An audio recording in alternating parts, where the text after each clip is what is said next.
And we welcome you to Newton Rebels Baseball. This is Frank Martinez, your play-by-play announcer for tonight's game. And I'm joined along by Mark Cavella, our general manager here this evening. Mark, you were gone last time. Yeah. So you missed out on an exciting game. The score was 14-3. Yeah, I know. I was following it. Like I said, I followed you guys, especially when I got in late and everything. I went back and looked at the broadcast, and I was very happy, Frank, to see what the Rebels have done. So tonight is game number 3 of the 5-game series between the 316 Sluggers and the Newton Rebels. This game is scheduled to start at 6:30, so we're just a little bit before you do get started. We're going to go ahead and go with the starting lineups. First of all, for the home visiting team, that is the Newton Rebels, leading off and playing second base will be number 11, Jaden Hanna. Batting second will be the left fielder, number 20, Aiden Corrigan. Batting third and DHing will be number 3, Corey Mason. Batting fourth and playing third base, number 23, Nolan Riley. Batting fifth and playing first base, number 22, Connor Allen. Batting sixth and playing right field will be number 8, Thomas Capion. Batting seventh and playing shortstop will be number 1, Andrew Brutman. Batting eighth and catching will be number 16, Anthony Zellner. Batting ninth and playing center field will be number 7, Justin Burns. And pitching this evening for the Newton Rebels will be number 4, Jack Rector. The head coach for the Rebels is Brett Clark. Well, it looks like we have Andrew Brutman back in the starting lineup for the Newton Rebels. He sat out last game. Yeah, and he's down in order, so this way kind of, it's not going to be as a leadoff guy or 3-hole, expecting a lot of them. Just go up there and basically he's in a position to go out there and get some RBIs. So he will be back in the lineup after sitting out one game. And here's the starting lineup now for the home team, the 316 Sluggers. Leading off for the Sluggers will be the right fielder, number 2, Connor Flagg. Batting second, the second baseman, number 13, A.J. Mendolia. Batting third and playing shortstop will be number 18, Jordan Rogers. Batting fourth and playing first base, number 31, Peyton Tolle. Batting fifth and playing third base will be number 6, Trey DeGarmo. Batting sixth and DHing will be number 27, Jenner Still. Batting seventh and playing center field will be number 7, Tanner Leslie. Batting eighth and playing left field will be number 26, Seeger Homan. Batting ninth and catching will be number 5, T.J. English. And pitching for the Sluggers will be number 30, Casey Williams. The head coach for the Sluggers is Jake Jones, assisted by Colton Flax, Blake Stanford, and Josh Jones. Yeah, Frank, I was going to say, you might want to put the cameras on us here. I want to show something. There's something about being in Newton, Kansas. Just, the kids out there need to know this. Here's the Newton, Kansas. This is Jason Hanna. And, there he is right there. And Jaden Hanna right there, right on the cover of the sports page. And a lot of the guys get on there. That's one good thing about being in Newton. You get some cover. And I got to find out what happened in the game the other night. It was a great game and all that. And I started looking at your sheets here, Frank. This is the game that was 2 days ago and the game before it, unfortunately. So there's a difference on our offense right there. But the thing is, let's come out. It's a Jekyll and Hyde type of thing right now. Let's be the good one right here, okay? Let's see what happens. And I think right now it's a lot of confidence going in, talking to some of the guys in the dugout there that they want to come out and get this game. Well, we'd like to thank all our sponsors before we get started. Any double plays this evening will be sponsored by the team of Pate and Paul, attorneys at law. Doubles will be sponsored by Cobra Enterprise, Store and Stuff, and Realty Connections. Plays at the Plays or Scores will be sponsored by the Colonel Tim Marler family in honor of the Kansas National Guard. Your home team, always ready, always there. Any pitching changes this evening will be sponsored by the Ray Roofing. They have you covered.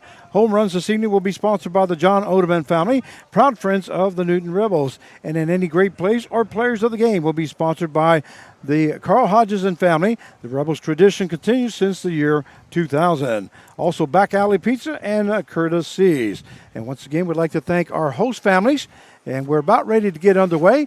Leading off for the top half of the first inning for the Newton Rebels will be the second baseman, number 11, Jaden Hanna. And here's the first pitch that went across the letters for call strike one. And Casey Williams from Kearney, Missouri, 6'3", 210. He's having quite a year himself. And here's Williams' second pitch. That one misses low as the count now goes to 1 ball, 1 strike to Jaden Hanna, who's starting off here in the top half of the first inning as we're just underway here at West Urban in Wichita, Kansas. And if you look at Williams' numbers, it'd be pretty impressive, Frank. I don't know if you can bring those up, but I think right now he's right at the top of the league in ERA and right behind Gillig in strikeouts last that I looked. As the count now goes to 2 balls, 1 strike now to Jaden Hanna. And Williams ready for that pitch. Breaking ball misses outside, and the count will now go to 3 balls and 1 strike. So you had to have a lot of fun with all those runs the other day. We kept busy, that's for sure. That's nice. I like to see you coloring a lot.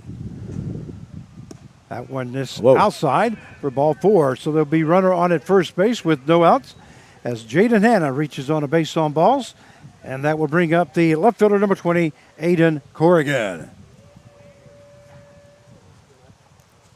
Corrigan's done a great job lately. He's been getting on base and they're finding a way. Might not have the best batting average, but he'll find a way to get on base. And right here, I'm sure it's a situation where he's going to try to move the runner.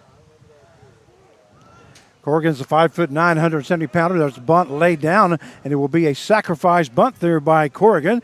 Moving over to second base will be Jaden Hanna. So it is 3 unassisted. Yeah, and that's perfect. Number 1. Perfect bunt, Frank. You want that first baseman to come and get it, right there. In case they have a third baseman crashing or whatever. But right there, third baseman's holding the runner. So try to bunt it to third base if you can.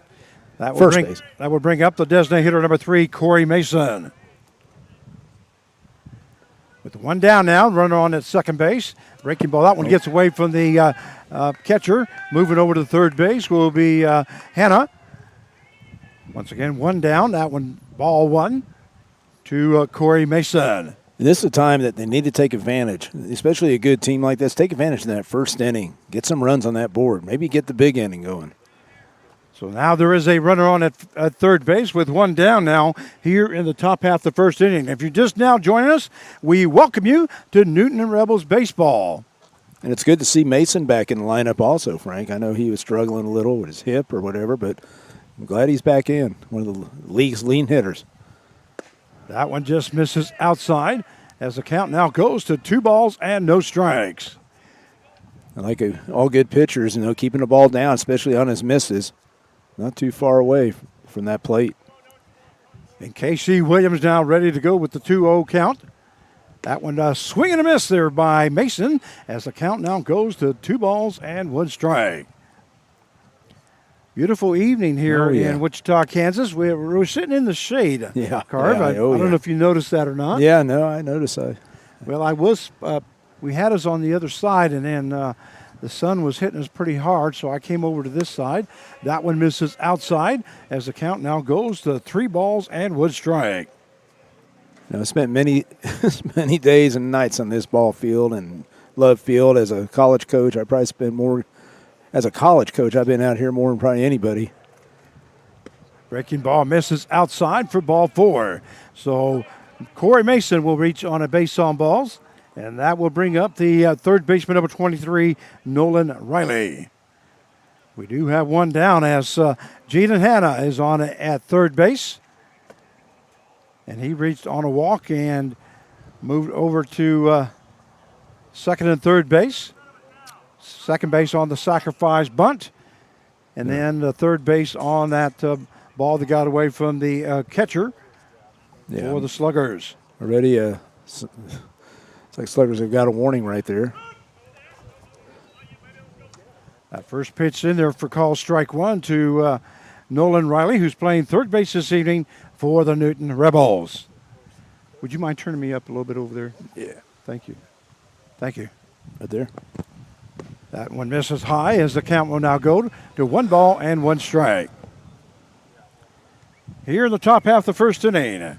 No score so far. Yeah, Casey Williams, right now leading the league in wins. How many? 6. Their ball hit it there hard by Nolan Riley. That is caught, and here comes the throw into home. They are going to not be able to get him as that throw was to the third baseman, but he threw it to the first base side. So 1 run will score now here for the Newton Rebels. Scoring is Jaden Hanna as he tagged up from third base on that line shot by Nolan Riley to left field. It's nice to have that speed right there, and I did make a mistake. Zach Gillick, you were right, leads the league in strikeouts. Williams is like 4th in the league with 43. Yeah, I think. But he does have the ERA, 0.92. I think Gillick is like 54 or something like that now. First pitch to. It says here 53. Connor Allen, okay.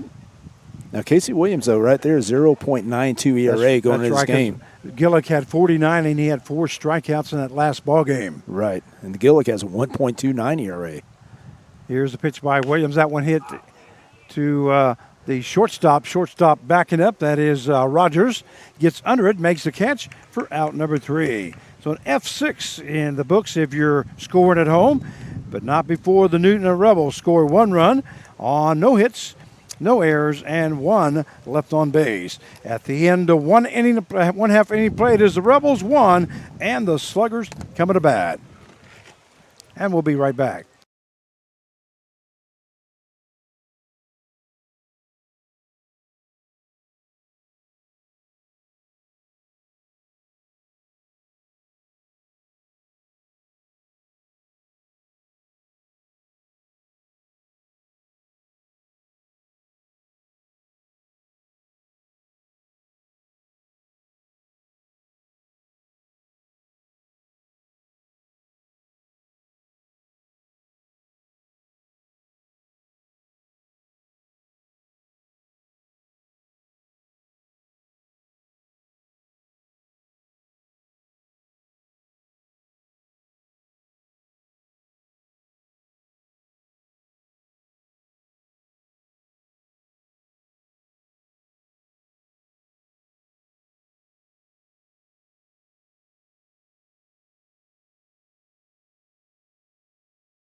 And we welcome you back to Newton Rebels Baseball as we go to the bottom half of the first inning. The score is 1-0 in favor of the Newton Rebels, and they scored 1 run here in the top half of the first inning. Due up for the 3-1-6 Sluggers will be the right fielder number 2, Connor Flagg. Flagg comes in batting .402. From Greenbrier, Arkansas, 6 foot, 185. Actually, he's batting .393 now. That first pitch by Jack Rector misses outside as the count now goes to 1 ball, no strikes. Jack Rector on the mound here for the Newton Rebels, left-handed thrower. And here's the pitch by Rector. That one misses outside and low for ball 2. Yeah, Rector plays his college ball at Concordia, Chicago, and I tell you, he does a great job. This summer, he's come on, and he's had, like I said, he's had some great highlights, especially the Cheney game, and he's definitely been pretty consistent lately. That one just misses high as the count now goes to 3 balls and no strikes. To Connor Flagg. Flagg batting .393 as he appeared in 31 ball games, has been up to about 112 times, has 44 hits, and has scored 35 runs. That fastball in there for call strike as the count now goes to 3 balls and 1 strike. And his nemesis this season has been that first inning. Like most pitchers that we've had for the Rebels, he gets past that, he's tough. That one misses high for ball 4. So there'll be a runner on at first base as Connor Flagg reaches on a base on balls. And both pitchers walk the first guy that they faced here to start off the ball game. That will bring up the second baseman, number 13, A.J. Mendolia. Mendolia from Fort Worth, Texas, 5'10", 185. And a couple of nights that first game, he walked 5 times. I mean, that's got to be probably a Sunflower record. One game, 5 times he walked. Mendolia comes in batting .327 for the Sluggers. And here's the pitch by Rector. That one right across the letters as that count now goes to no balls, 1 strike. We do have a runner on at first base here in the bottom half of the first inning as Flagg reached on base on balls. And I can tell you from experience, Frank, in this ballpark, coaching as many games, you had to keep the ball down here. You do not want to get it up in that air. Well, definitely the wind is about 14 miles an hour out of the south. Yep. And that's directly right to left field. That one fouled off there by Mendolia as the count now goes to no balls and 2 strikes. So West Urban's done a great job. I mean, the field's beautiful. I mean, it's, that infield, look at that, just nice and smooth. And it's been that way for years. Once again, Mendolia batting .327, has appeared in 32 ball games for the Sluggers. And Jack Rector ready to go to work. He goes over to first base, but in safely is Flagg. Mendolia has been up to the plate 110 times, has 36 hits, and has scored 20 runs. He also has a total of 21 RBIs. And here is Rector's pitch. That one misses high as the count will now go to 1 ball and 2 strikes. Sometimes I think Jack tried to overthrow that right there, and he needs to get that. Like I say, I like to see him get his breaking stuff. That's what it's very, very effective with his off speed. By the way, I did forget to mention that play at the plate as we scored that 1 run is sponsored by the Colonel Tim Mahler family in honor of the Kansas National Guard. Your home team, always ready, always there. That one fouled off as the count will stay now at 1 ball, 2 strikes to A.J. Mendolia, second baseman this evening for the Sluggers. And here's Rector's pitch. That one, breaking ball, just misses apparently to outside as the count will now go to 2 balls and 2 strikes. Wow. Good looking pitch there by Jack Rector. Apparently just misses to the outside. Yeah, and Flagg just jogged into second base. I don't know, we got to keep an eye on the runner at first base too.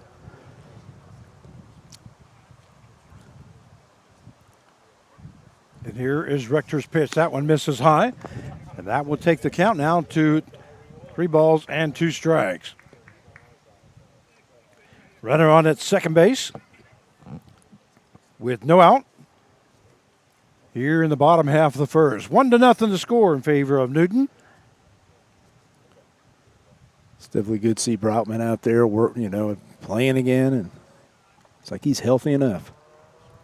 That one hit right back up the middle. Andrew Broutman moves to his left, goes across to Connor Allen at first base for out number 1. So a 6-3 put out for that first out. The runner does advance to third base on the play.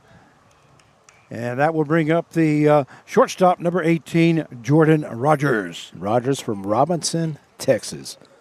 5'11", 185 righty. Right-handed hitter.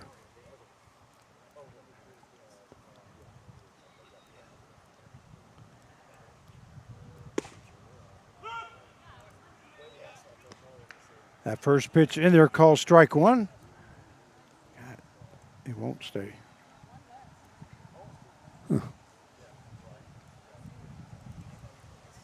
There we go. That one ends the inside corner as the count now goes to no balls, 2 strikes to Jordan Rogers. Rogers batting .278 for the Sluggers as he's appeared in 29 ball games, has been up to bat 90 times, has 25 hits, and has scored 25 runs. It's going to be interesting to see how they set it up right here. No 2 pitch. That ball hit hard down the, it is a fair ball, right over the base, umpire says. So 1 run will score, and that is the first hit of the ball game for the 3-1-6 Sluggers. Ending up at second base with a double is Jordan Rogers and an RBI. Yeah, that was probably too good of a pitch, 0-2. Inside, he might have been trying to throw that, the breaker, they're going in, trying to break in, but it was up, and he turned right on it.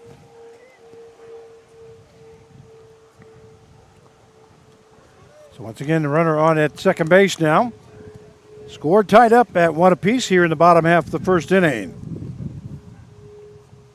As we're just underway, we hope you enjoyed the broadcast. Don't forget to tell your family and friends that we are on YouTube. Go to Newton Rebels Baseball. They can watch either the Rebels or they can watch the 316 Sluggers. Fastball right across the letters for call strike one. As the count now goes to no balls, one strike to Peyton Tolley. Yeah, and we know what he can do, Frank. He's from Bethany, Kansas, but I mean 6'6", 230. If he gets the ball up in the air, we saw what he can do in the All-Star game. Tolley batting .348 here for the Sluggers. You definitely want to keep it down. That one misses high, as the count will even up now at 1 ball and 1 strike. Tolley has appeared in 30 ball games, has been up to bat 115 times, has 40 hits, and has scored 21 runs. He does have a total of 29 RBIs.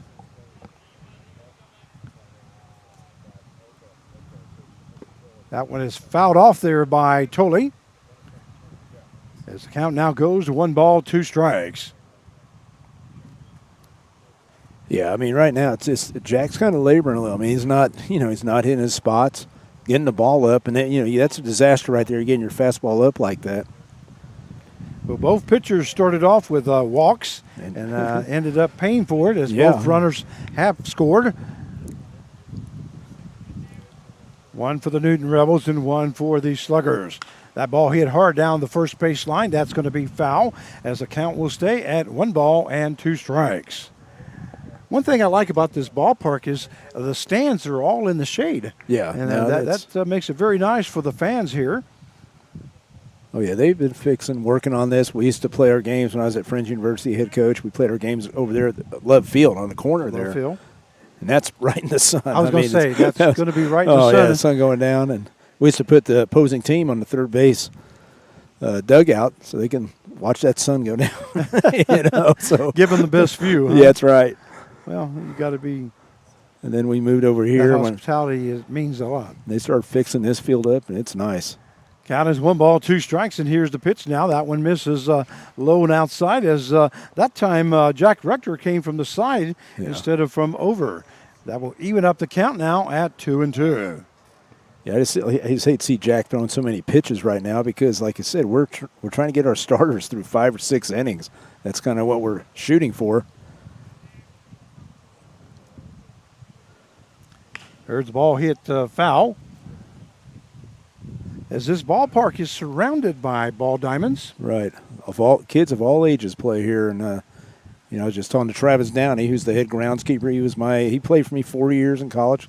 And he was a coach, my pitching coach for 5 years. And we just had a conversation before that. And he says basically the season's done, if you noticed. If we were playing this a month ago, it'd be crazy around this ballpark. Count stays 2 balls, 2 strikes. Now Jack Rector ready to go to work. Breaking ball, swing and a miss there by Tolley as he goes down for out number 2. That is strikeout number 1 for Jack Rector here in the ball game. That's what I think, Frank. For Rector to be effective, he's got to change speeds like that. Don't try to overpower everybody. These guys can hit fastballs. We've seen that. We'd like to welcome John Hanna. John says Lisa and Michael are watching from Fort Worth, Texas. Go Rebels and go Mouse. Who's that referring to? Do you know who that is? That could be Mighty Mouse here. That could be Mighty Mouse. He's on the cover of the Newton Kansan. I believe it is. I believe it's number 11. Yep. Jaden Hanna. Oh, Mighty Mouse himself. I am going to give him the newspaper there. Just tell the Hanna's that so he can keep that or give it to you guys as a little souvenir. And here's Rector's pitch. That one right across the knees. And that will even up the count now at 1 ball, 1 strike. I was thinking about some of the benefits of being a Rebel. That's pretty neat, because not a lot of newspapers are covering the sports, I'm saying 8 teams anymore, especially in Wichita area. It's like Wichita State mainly. So Newton Rebels, we get a lot of coverage. That ball is fouled off there by Trey DeGarmo, who's the batter here for the 316 Sluggers. DeGarmo is from Wichita, Kansas, 6 foot, 200 pounds. I'm sure he's played here a few times in his career. DeGarmo comes in batting .354 for the 316 Sluggers, as he's appeared in 18 ball games, has been up to bat 65 times, has 23 hits, and has scored 17 runs. And here's the pitch by Rector. A swing and a miss there by DeGarmo as he goes down for out number 3. So great job there by Jack Rector as he gets the last 2 outs on strikeouts. And that is the second strikeout of the ball game for Jack Rector. But not before the 3-1-6 Sluggers. They score 1 run on 1 hit, no errors, and 1 left on base. At the end of 1 inning of play, the score tied up at 1 apiece. And we'll be right back.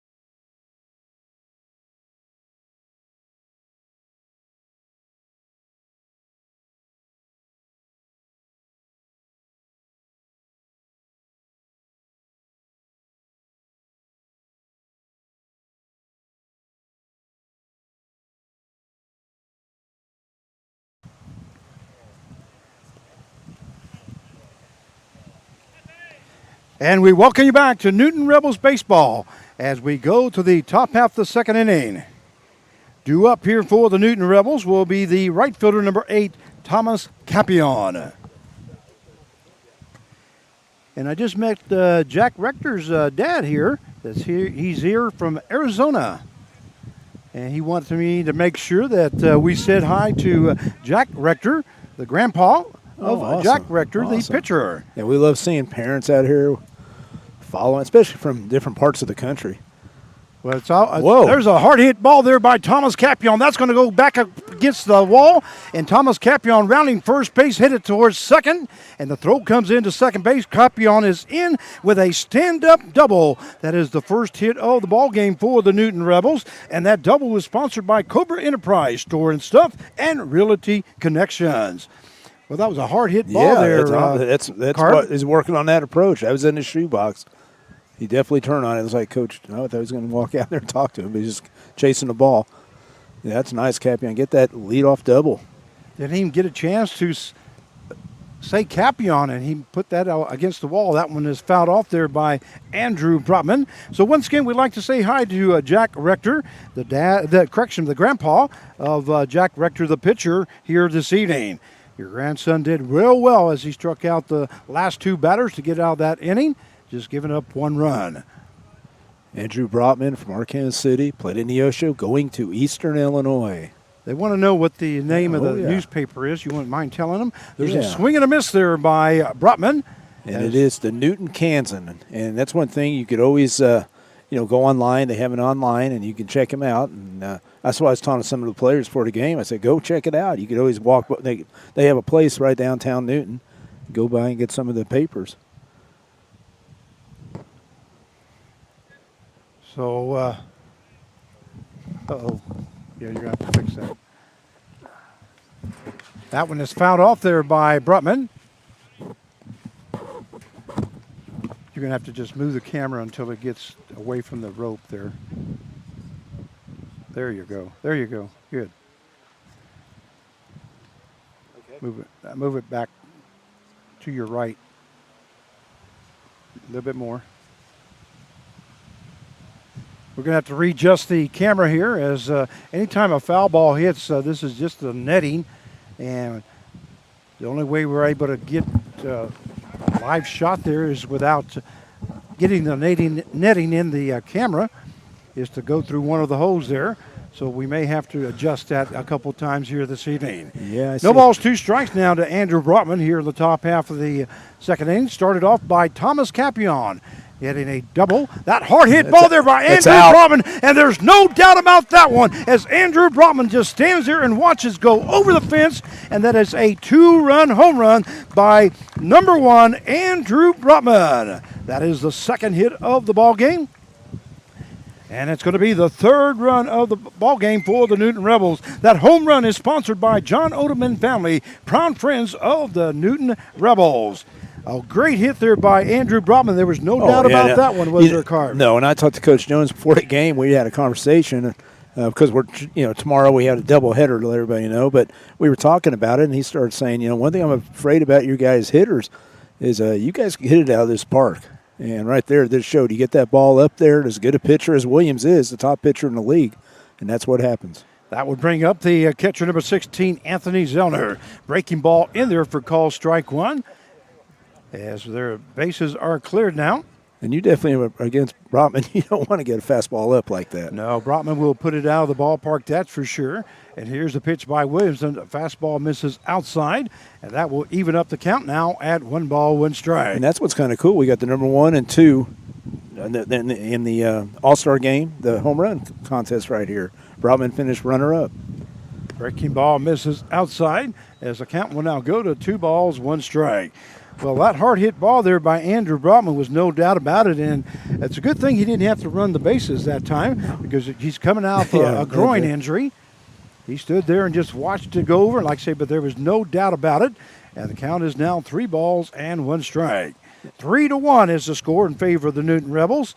If you just joined us, you missed it, as Thomas Capion reached on a double, and then Andrew Brotman hit a home run over the left field. There is ball 4 now, and going to first base will be the catcher number 16, Anthony Zellner. Yeah, this got to be tough for Williams. I mean, he had under a 1 ERA coming into this game, Frank, and already he's given up the 3 runs. That will bring up the center fielder number 7, Justin Barnes. Barnes been hitting pretty well lately. Like I said, I was just checking. He had 2 hits. The first game of the series against Sluggers. Then yesterday the day before, 2 for 4 with a triple and a double. So he's hitting those gaps. And that first pitch to Justin Barnes is in there for call strike 1.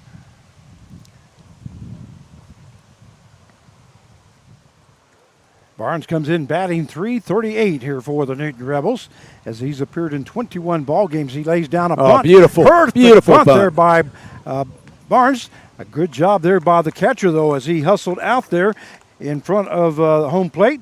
And that was Tanner Leslie throwing out Barnes. Not too many people are going to do that to Barnes. No. And I love that call because right now you got the runner in scoring position. You got the top of the lineup. So you get in the chance to get another run. You're just trying to keep at it on. So 2-3 is the put out, and 1 out. That moves Zellner over to second base, and that will bring up the second baseman, number 11, Jaden Hanna.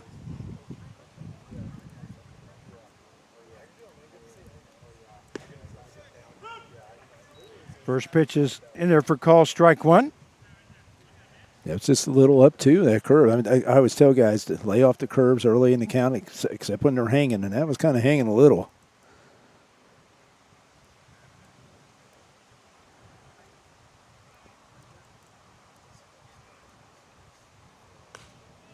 He just missed that one. Fastball right there. Okay, why is it not going? There we go. All right, now there's a runner on second base. Sorry about that. We just, for some reason, keep telling them we got a runner on second. I keep pushing it. It won't go. No balls, 2 strikes now to Jaden Hanna, as we are in the top half of the second inning. 3-1 the score in favor of Newton. A breaking ball just misses outside, as the count now goes to 1 ball and 2 strikes. That's what you need, Frank. Something that you can just say it and it goes there. Wouldn't it be nice? Well, that would be nice. Just a little, just like your remote TV. But as much as I talk, that's going to be a lot of. You're talking about the. Yeah. So you runner on second, boom, runner. There it is. Here's the pitch down by Williams, fastball. Misses outside. He did look like he tried to turn it over just a little bit. Yeah, he looked toward the dugout for some. I don't know if he's not 100% or what, but that was definitely nothing, that you'd sit there and question an umpire about. And Christy Brotman says, way to go, a yard there, Brady. Or Brawny, I'm sorry. Rowdy, yeah. There you go. Chris, you got to be proud of the young man. Count is 2 balls, 2 strikes now. to Jaden Hanna. There's a swing and a miss there by Hanna as he goes down swinging for out number 2. And that is the first strikeout recorded by Casey Williams here in the ball game. That will bring up the left fielder, number 20, Aiden Corrigan. Yeah, Corrigan right now, he's 2 for 9, 2 for 10 in the series. Corrigan comes in batting .233 for the Newton Rebels. That first pitch right across the knees as it's called strike 1. .233 as he's appeared in 21 ball games, has been up to bat 73 times, has 17 hits, and has scored 14 runs. Breaking ball just misses outside, and that will even up the count now at 1 ball, 1 strike. It also has a total of 7 RBIs. So 1 ball, 1 strike now to Corrigan. That one right across the letters as that count will now go to 1 ball and 2 strikes. You know, Corrigan right here just needs to go with the pitch. Don't try to do too much with it. You know, that outside pitch, just go with it to left field if you have to. We are in the top half of the second inning. 3-1 the score in favor of your Newton Rebels. You're just now joining us. We welcome you to Newton Rebels baseball. That one lifted into center field. Center fielder is not going to be able to get to it. And here comes Zellner coming across third base in to score. So Aiden Corrigan will record a base hit and an RBI. 4-1 now is the score, and that is the 3rd hit of the ball game for the Newton Rebels. Yeah, just a good 2-strike approach, and he took it right up the middle. And Leslie, you know, and you look at it, it's like you look at Zellner, he's not a real fast guy, but Coach was sending him, and luckily Leslie kind of fumbled the ball out there in center field. That will bring up the designated hitter number 3, Corey Mason. Another power hitter, I believe, here for the Newton Rebels. I've seen him hit some very hard shots here. That one misses high for ball 1. He's been struggling a little, I think, with that injury, and you know, obviously his first game back as a starter, and he's not playing. You know, he's not playing first base right now. He's DHing. Mason comes in batting .358 here for the Newton Rebels. At one time, he was number 1 or 2 guy in the batting average. That one right across the knees as the count will go now to 1 ball and 1 strike. We're looking at some of the league leaders. It's pretty interesting. Batting leaders, Nolan Riley. And here's the pitch by Williams. That bat ball hits the outside corner as the count will now go to 1 ball, 2 strikes. I remember you saying that last year, Nolan Ryan. That's my first time I've done it. I almost said it this year. Yeah, Nolan Riley, though, is hitting .417, leading the Sunflower League. Routman's 4th, Mason 5th. That one misses high and outside. And that will even up the count now at 2 balls, 2 strikes. Aiden Corrigan is standing at first base as he just reached on a base hit and an RBI. As the Newton Rebels have scored 3 runs here in the top half of the second inning to take the lead 4-1. Here's the pitch by Williams. That one is fouled off there by Mason. It's like he stepped out right there. And you can see him trying to get that right shoulder to stay in. As he's kind of trying to remind himself, once again, the netting has been hit, so Carve will be trying to adjust it. There we go. Thank you, sir. And then move it to your right a little bit. That one misses low. A good job there by the catcher, TJ English, as he had to move clear to his right to try to stop that. Too flexible. You got us cut off. Yeah, move more to the right. There you go. You're going to have to move the camera just itself, not the frame. There you go. There you go, right there. Thank you very much, Carv. Swing and a miss there by Corey Mason as he goes down swinging for out number 3.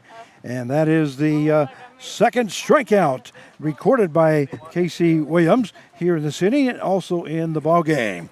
But not before the Newton Rebels. They scored 3 runs on 3 hits, no errors, and 1 left on base. At the end of 1.5 innings of play, it is the Newton Rebels 4 and the 316 Sluggers 1. And we'll be right back.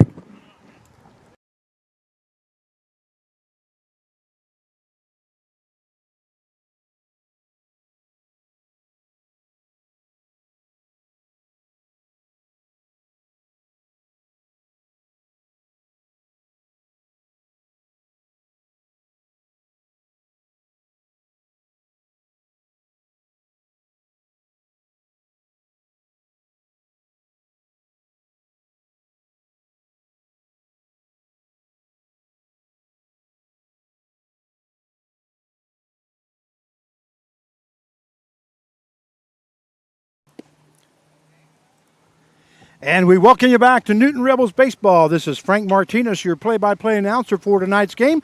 And I'm joined along by Mark Cavalla, our general manager for the Newton Rebels. Mark, you were gone last ball game. Well, I was going to say something, Frank. I know you got Mr. Jim in here doing We the color. got Jim Williams, and he said he was going to be watching from home. Well, I was trying to get him. I said, hey, you did a great job. You need to take this place. And I was going to go retire and go out to Hawaii with the Capions, go over there and play golf. With the Capions? Yeah, I thought I'd just go out there, and enjoy don't you think it. You ought to take some lessons first? Well, maybe, yeah. Maybe I can get lessons out there. There you go. Anyway, Jim Williams did fill in for you, and we really enjoyed having him do a little talking there for us. And by the way, we had so many compliments that we thought about just signing you, giving you a check and saying thank you for all your service. And we've got Jim Williams now. I was ready. I mean, he's quite a man. He's a character. I enjoy Jim. Well, he's director of hospitality. We're going to go out to the field as we get ready to get started. The bottom half of the second inning. And by the way, the reason I put you on because I was wanting you to tell us about tomorrow's game. You went in a different direction there. Okay, that one misses outside. Well, and I could talk about it. I mean, tomorrow's game will be a doubleheader because Thursday is a chance of rain, but they also have. They have some state games, for youth out here. So I guess tomorrow will be starting at 5 o'clock. 5 o'clock, yeah. So put that in your notes there. Now, tomorrow's game will be a doubleheader starting at 5 o'clock. There will be no game on Thursday. A swing and a miss there by Jenner Still as the count now goes to 2 balls, 1 strike. And Jack Rector on the mound here to start off the bottom half of the second inning. You might hear a little bit of wind there picking up in the background. Is starting to pick up a little bit. Once again, that wind was at about 15 miles an hour out of the south. And Rector's got to make the adjustments because he's throwing right into that wind, it seems like, Frank. I mean, it just feels that way, and so he's got to make some adjustments throwing into it, especially being a lefty with that movement. And here's the pitch by Rector, a swing and a miss there by Still, and that will take the count to full now at 3-2. And I'm going to take a look here, see where we're at here, make sure we're catching up here. Look all right? All right. And here's the full count, and that one misses low. And moving over to first base will be Jenner Still on a base on balls. Yeah, you're always fighting with fire when you get that leadoff walk. That is the second walk given up there by Jack Rector, the leadoff walk, that is. And that will bring up the center fielder, number 7, Tanner Leslie.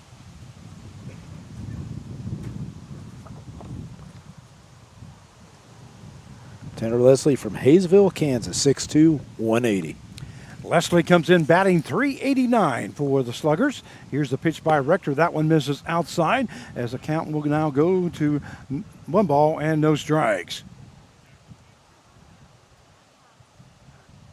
Leslie has appeared in 10 ball games, has been up to bat 36 times, has 14 hits, and has scored 8 runs. He does have a total of 4 RBIs. Here's the pitch. That one hit right back up the middle. That's going to be in for a base hit there by Tanner Leslie as Leslie records his 15th hit of the season so far. That is the first hit of the ball game here for Leslie. I don't know. I saw Rector pounding his glove. I don't know. It's because he thought maybe he should have had that ball or it was the pitch. But it was right up the middle. And definitely, if he could have got it, it would have been a double play type situation. And that will bring up the left fielder, number 26, Sigurd Homan.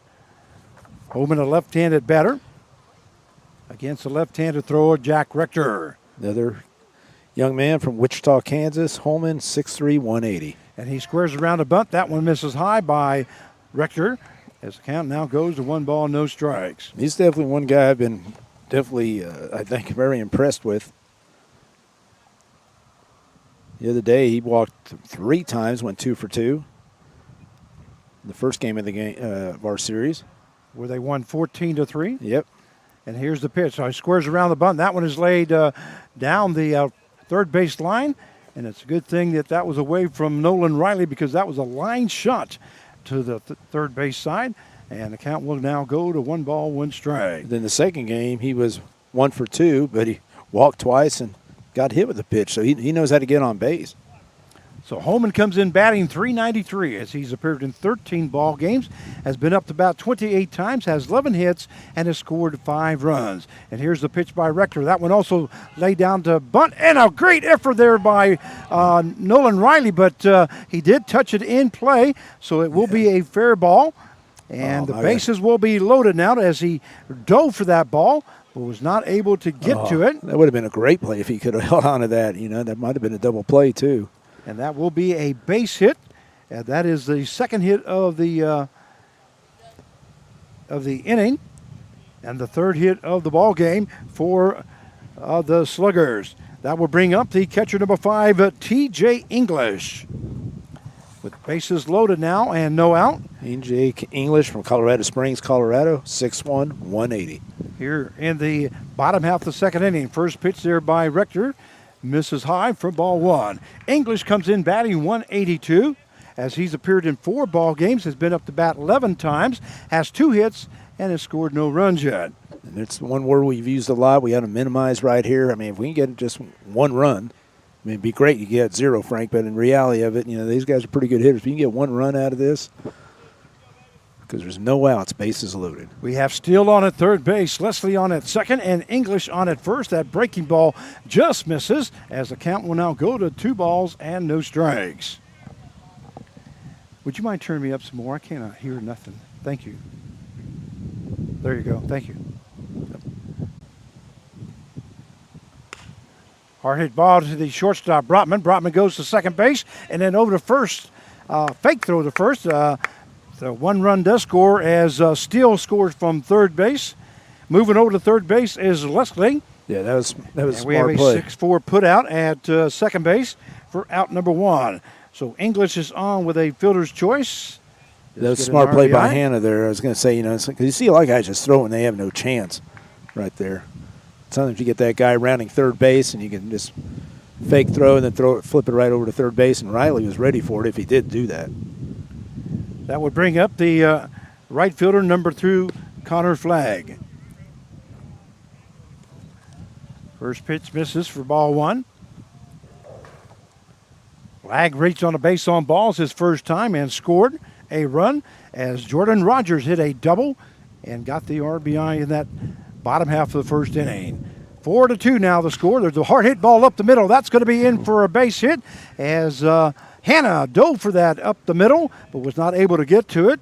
And another run scores. 4-3 now the score, and that is hit number 4 for the 3-1-6 Sluggers as Connor Flagg records a base hit and an RBI. The Flagg's now 4 for 8 in the series. Just a nice little bit right up the middle. And that will bring up the second baseman, number 13, A.J. Mendolia. It's hard for Rector. You know, you might say, well, why didn't the pitcher get that? Well, he's on his follow-through, so it's hard to react to it. And Flagg just recorded his 16th RBI of the season, the first one here of the ball game. And that brings up Mendolia. And that's the thing. It's not like a lot of hard-hit balls off of him. Notice that, Frank, right there? It's not, you know. Yeah, that just happened to be placed in the right spot. Here is Rector's pitch. That one in the ground, and Zellner gets down to both knees to block that one. Nobody advances as the count now goes to 1 ball, 1 strike. It's been tough. I know it's tough for us because, I mean, all season we've been seeing that leadoff runner get on with a walk, and he usually scores. Fastball, that one hit to the shortstop. Brotman goes to Hannah, and then Hannah over to Mason for out number 3. That is a double play. That double play is sponsored by the team of Pate and Paul, attorneys at law.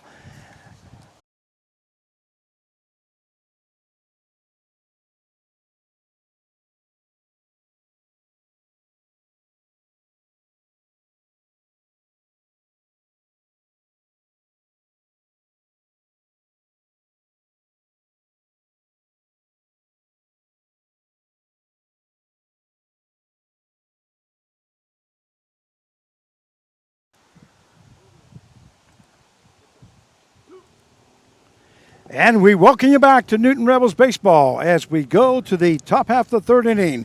The score is the Newton Rebels 4 and the 316 Sluggers 3. Due up for the Rebels will be the third baseman, number 23, Nolan Riley. And the league's leading hitter right now. 417, I believe. Yep.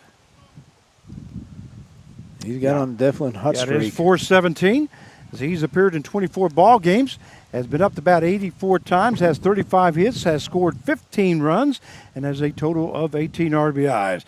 He did flew out to left field his first time up. There's a hard hit ball to the shortstop. Shortstop moves to his left.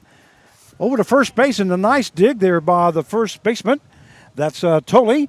Shortstop is Rogers. So Rogers and Tolley for out number one. A 6-4 put out if you're scoring at home for out number one. If I had someone ask me, I was doing a showcase, and parent asked me, how can I get my kid to hit with a high average? And I said, well, you got to put the ball in play, but you got to use the field. You got to use the whole field, and that's what I think Nolan Riley does. That brings up the first baseman, number 22, Connor Allen. First pitch is in there for call strike one.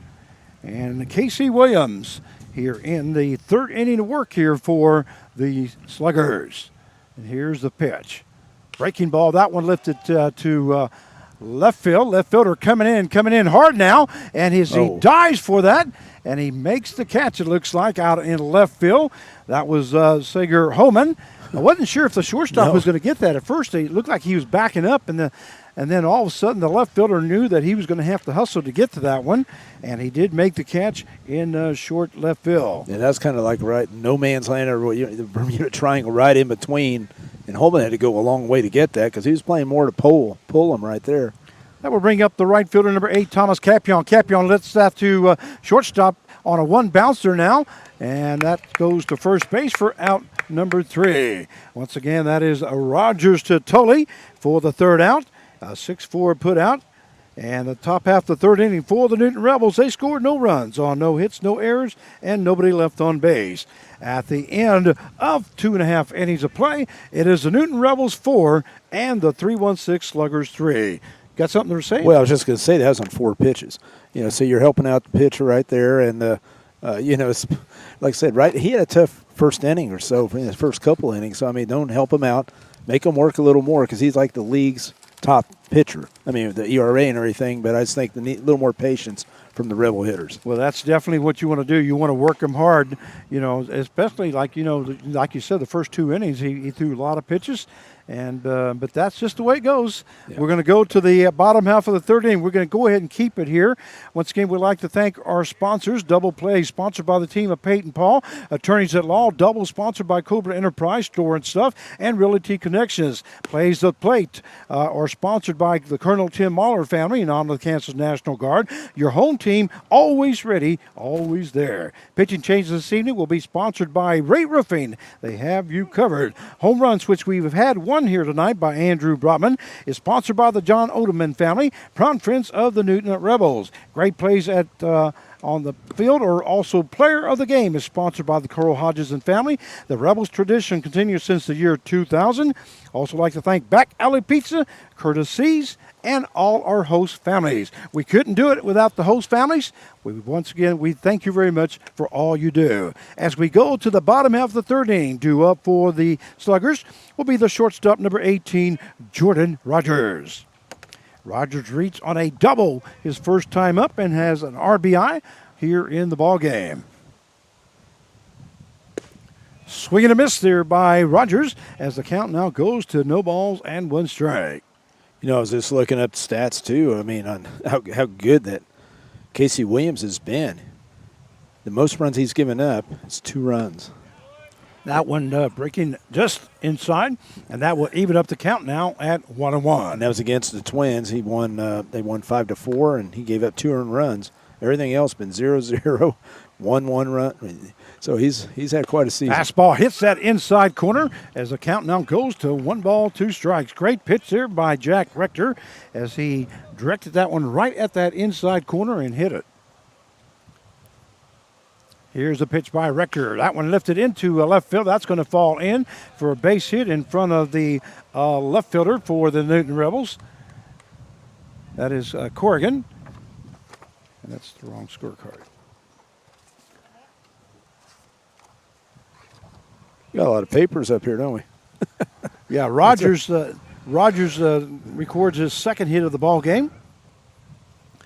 Also, Rogers record, let me see exactly what that is here. Rogers records his 27th hit of the season. Hard hit ball, that line shot there to Connor Allen, and Rogers was in dead man's land. There's not. It was a whole reaction right there, but totally hit the ball hard. I mean, there's nothing wrong he did right there, just right to a first baseman. Right to the first baseman, and he was able to touch the base as Rogers was kind of halfway in between, almost three-quarters, and it is a double play. That double play is sponsored by Pate and Paul, attorneys at law. Yeah, even if he didn't break, for second base, Rogers, he still could have been out. So we have 2 down now here in the bottom half of the third inning. And that brings up the third baseman, number 6, Trey DeGarmo. That pitch misses inside as the count now goes to 2 balls, no strikes to DeGarmo. DeGarmo struck out his first time up. He is batting .354, though, for the Sluggers. Here is Rector's pitch. That one lifted hard into left field. Left fielder Corrigan has to reach up, makes the catch for out number 3. So an F7 in the books if you're scoring at home. At the bottom half of the third inning for the 3-1-6 Sluggers. They scored no runs on 1 hit, no errors, and nobody left on base. At the end of 3 innings of play, the Rebels 4 and the Sluggers 3, and we'll be right back.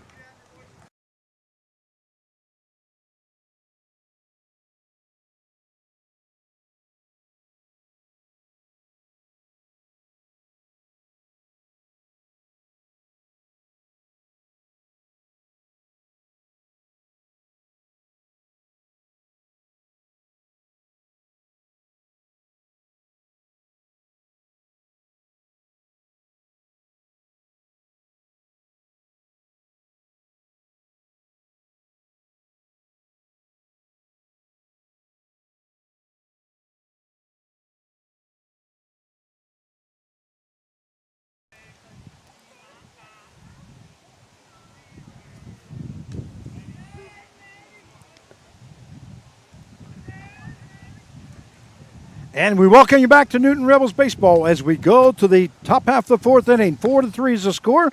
I'm Frank Martinez, your play-by-play announcer. This is Mark Carvella, our general manager for the Newton Rebels. And we'll take you back out to the field. And due up for in the top half of the fourth inning for the Rebels will be the shortstop, number 1, Andrew Brotman. Yeah, I would say this. Brotman hit it off a pretty good pitcher right here because, like I said, this guy's the top guy. He only like Cheney. We consider that one of the top teams in the league, and he gave up 1 run to Cheney. And when you have it under a 1 ERA at this time of the year, you're pretty good, Frank. You're consistent. Yeah, we only have like 10 games left on. Brotman lifts that up into the shortstop. Shortstop is going to get under it, makes the catch for out number 1. That is Jordan Rogers. As Brotman was trying to get that one out of the ballpark too, but just lifted it straight up. And we have 1 down now and only 1 pitch with 1 out. That's like I said, this right now to show a little patience right here. That will bring up the catcher number 16, Anthony Zellner. That breaking ball misses outside as the count goes to 1 ball, no strikes now to Zellner. Zellner reached on a base on balls and scored a run in the top half of the second inning. That one in there for call strike as the count will now go to 1 ball, 1 strike. That's a good pitch to lay off of. That was definitely a pitcher's pitch down and away, down at that L, the bottom of the L right there. Make him bring it up here, see what happens. 2-1 count, now it's a hitter's count. That one misses for ball 2, so the count now goes to 2 balls and 1 strike. But you're making him throw some pitches. Swing and a miss there by Zellner, and that will even up the count now at 2-2. Good pitch there by Casey Williams as he hit that outside corner. Yeah, the ball was kind of tailing away. Yeah, it's definitely a pitcher's pitch right there too, but sometimes it looks so good, it's something that it's the only way you can hit it is to go to left field with it. That ball lifted to the second baseman. Mendolia goes to first base. Tolley for out number 2. So a 4-3 put out for the second out. And that will bring up the center fielder, number 7, Justin Barnes. Barnes laid down that sacrifice bunt there in the second inning as he moved Capion over to third base. Yeah, like I said, I've been very impressed with Barnes the last. I'm sorry, I apologize. That was Zellner over to second base. But Barnes has been very impressed with Barnes the last 2 weeks or so. Hard hit ball there by Barnes, and that is going to be another home run. A home run there by Justin Barnes. And that takes the score down to 5-3. That is the 4th hit of the ball game for the Newton Rebels. You could tell right away Barnes knew it was gone. No, and he's, like I said, I continue to be impressed with the young man because he's hitting with power, he's hitting zones, hitting the gaps. He's doing a great job right now for the Rebels. So a home run there by Barnes puts the score now to 5-3 in favor of the Newton Rebels. And I think it's a great move for Coach Clark to put him in a 9-hole because I think he's going to see a lot of fastballs, which he has been seeing. And that will bring up the second baseman, number 11, Jaden Hanna. That ball misses for ball 1. And speaking of Williams, let me take over there and look at his stats, see how many home runs he's been given, if he's gave up. Because he's given up 2 of them tonight, and I almost guarantee that he well, that's what we were saying. He hasn't very few. Yeah, he hasn't given up more than, what did we say before? He hasn't given up more than 2 runs in a game, earned runs. He doesn't walk that many. He's walked seven guys all summer, Frank. Yeah, walked 7 guys, has struck out 43. And there's a ball hit at the first baseman Tolley. It goes to, No. They're going to have him in no land.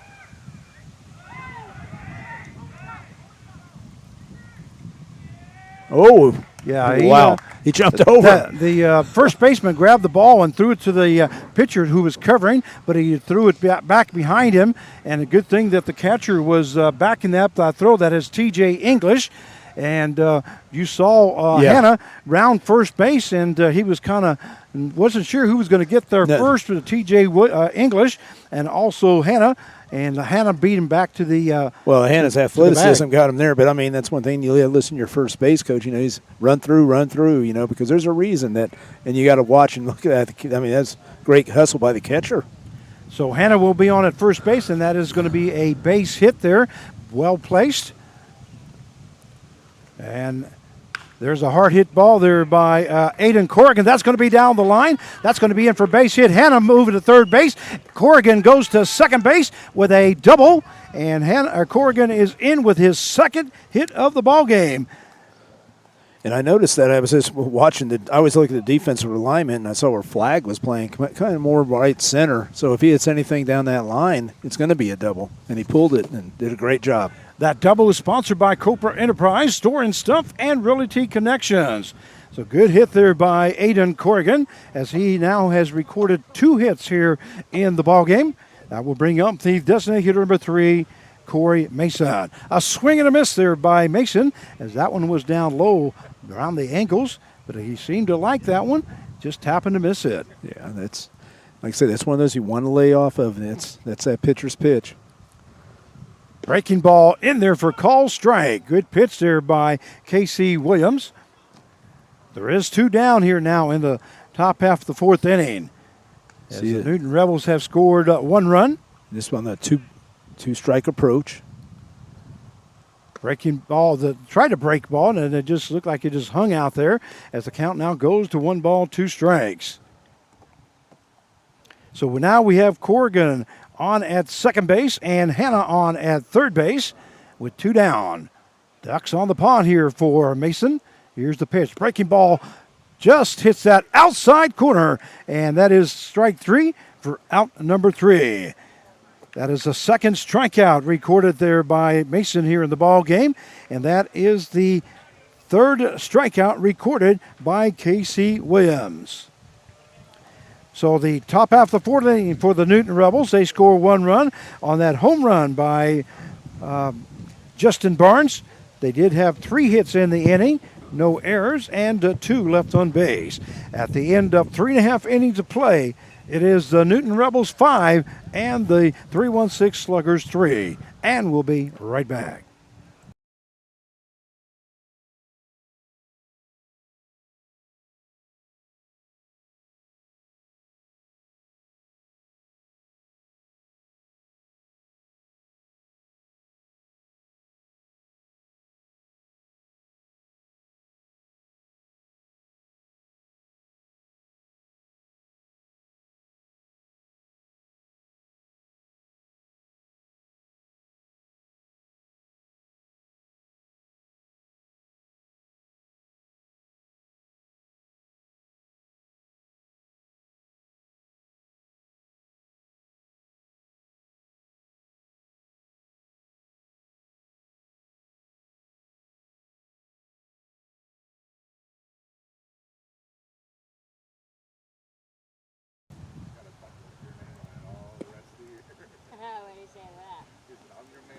And we welcome you back to Newton Rebels Baseball as we go to the bottom half of the fourth inning. 5-3 is the score in favor of Newton. Due up for the Sluggers will be the designated hitter, number 27, Jenner Still. Still reached on a base on balls his first time up and scored a run as T.J. English got a base hit and scored still here in the bottom half of the second inning. Once again, we are in the bottom half of the fourth. And here's the pitch by Rector. That one misses inside for ball one. Good ball game so far. Oh, yeah. Here, I was just thinking in my mind, I wonder how this game's going to finish. I think it's going to keep, back and forth type of game. Breaking ball in there for call strike as the count will now even up at 1-1 strike. And I think Rector needs to keep working on making sure that, working at not getting that leadoff guy on because he's 3 for 3. I mean, they're 3 for 3 getting the leadoff guy on. The 316 Sluggers. That one hit hard into center field. Barnes backing up. Oh. Not able to make the play. That's over his head. That's going to be a double there for Jenner Steele as he records his first hit of the ball game. Well, good effort there by Justin Barnes, but just not able to get the glove on it as that goes over his head. And I was about to say earlier, Frank, if I was an outfielder, especially an outfielder, first step I'd be taking is back, anything in the air, because that wind, it gets up above those trees. You got the high tree line, but, get it up there, it's just going to keep going. And that is the fifth hit of the ball game for the Sluggers. That will bring up the center fielder, number 7, Tanner Leslie.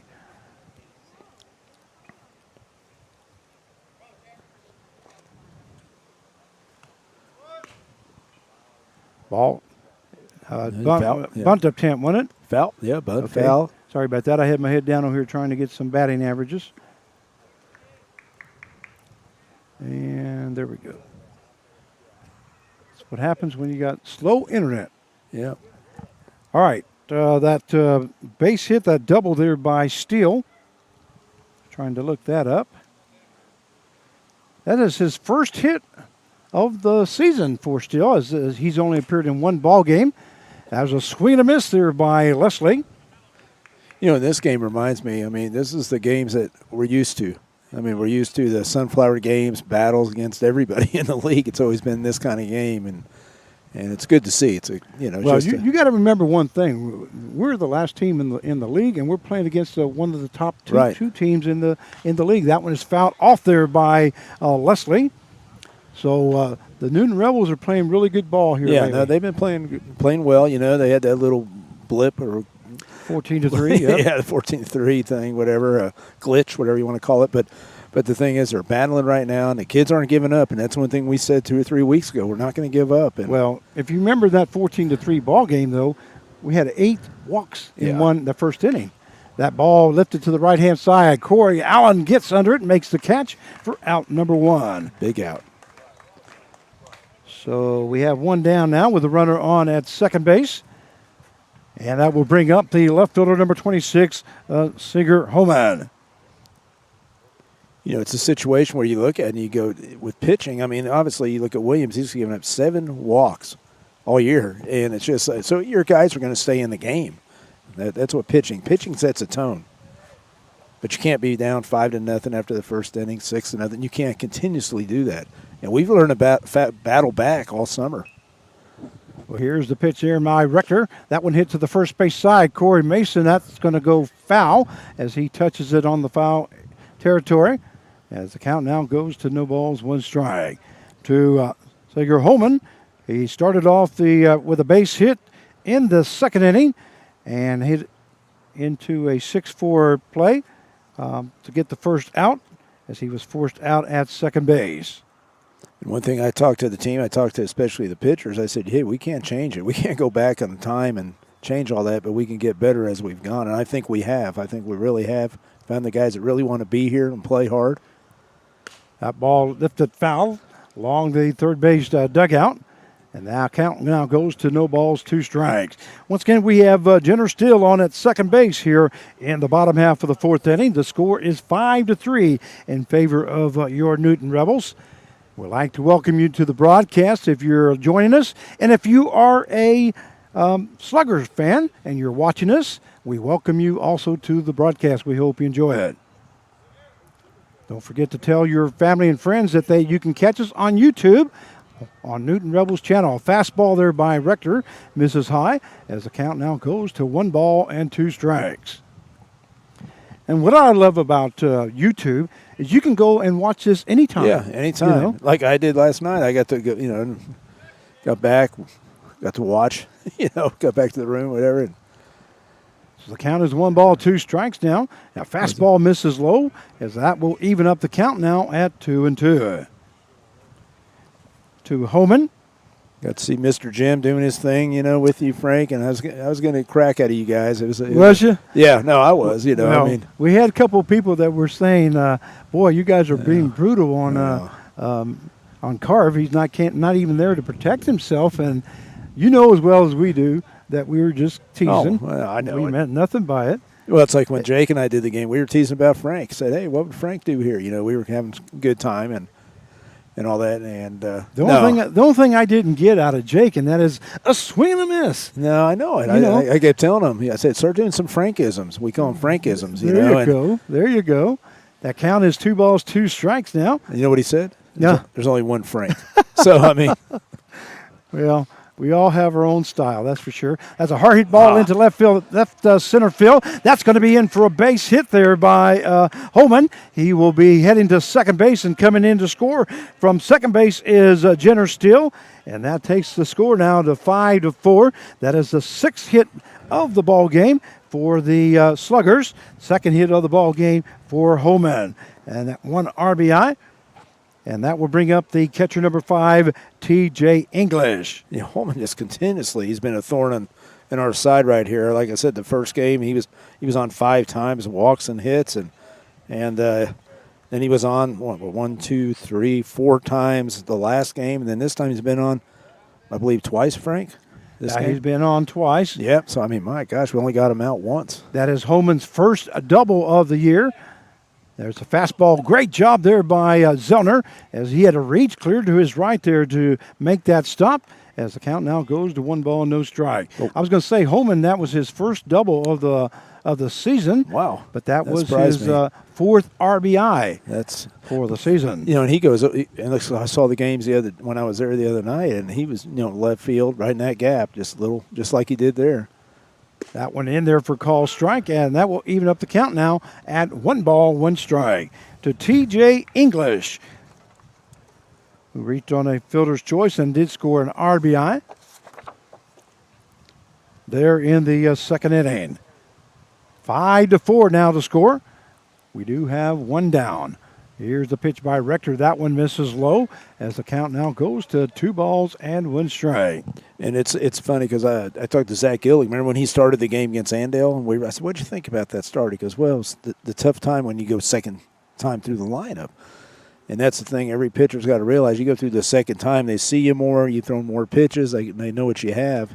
Well, not only that, but you know as well as I do that most of these guys that have the low ERAs, they're going to throw fastballs. They depend on the fastball. Every once in a while they'll have their breaking ball, right.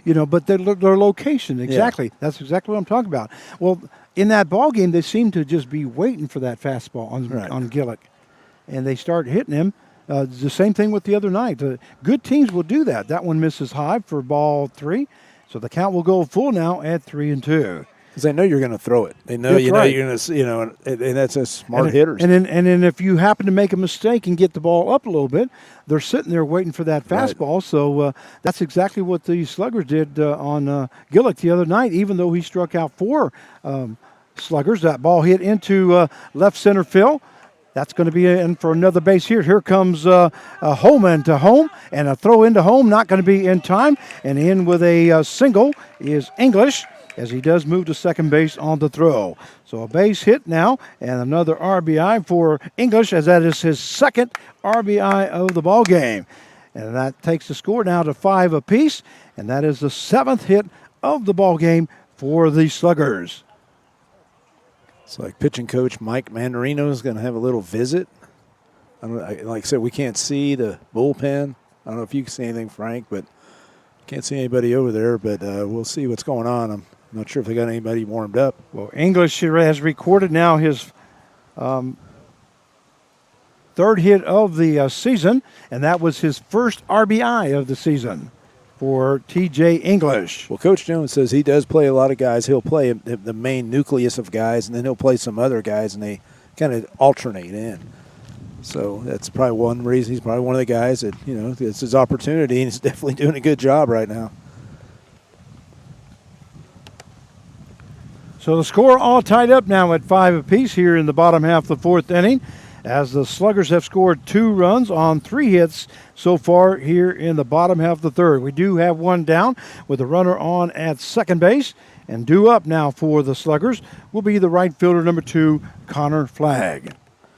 Okay, now this is the 3rd time around, right now. So we'll see what kind of adjustments that they make. And Flagg, one of the top hitters in the league here in for the He's Sunflower Collegiate League.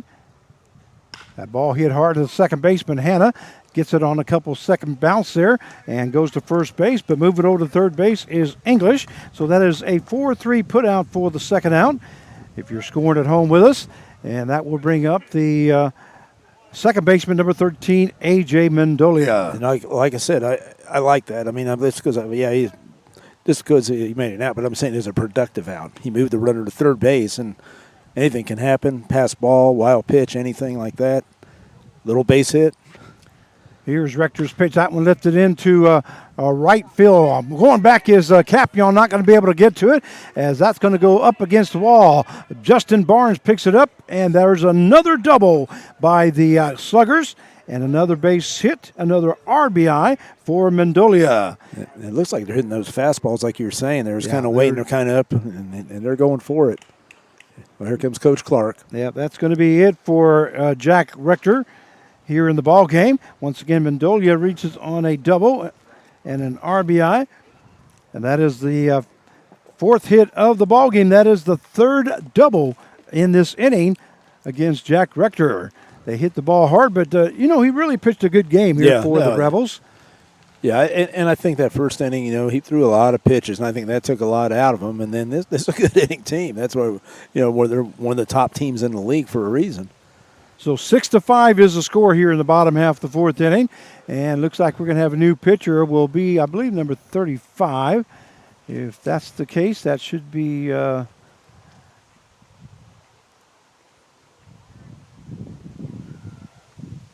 Nolan, Tysick Nolan. Let's see who that is.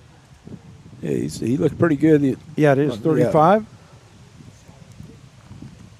The Osho County sophomore from Wichita. 6 foot, 185. So Tysick Nolan now coming in to pitch for the Newton Rebels. And let me see if I can give you some stats on Mr. Nolan. He did pitch the other night. Right. I thought he looked pretty good. Let's see if I have anything on him here. Oh, this slow internet.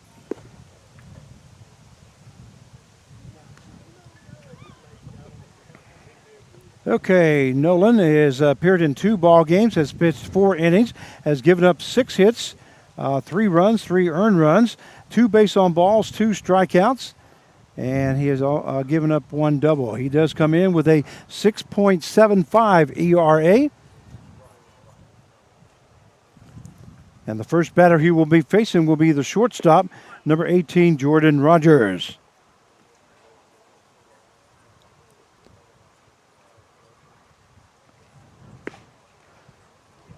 So like there, I like it nice and easy right there. Just keep it like that. Just like I say, you watch guys when they throw the warm-ups, nice and easy, and then sometimes they get in the game, and that's what you were talking about, they overthrow.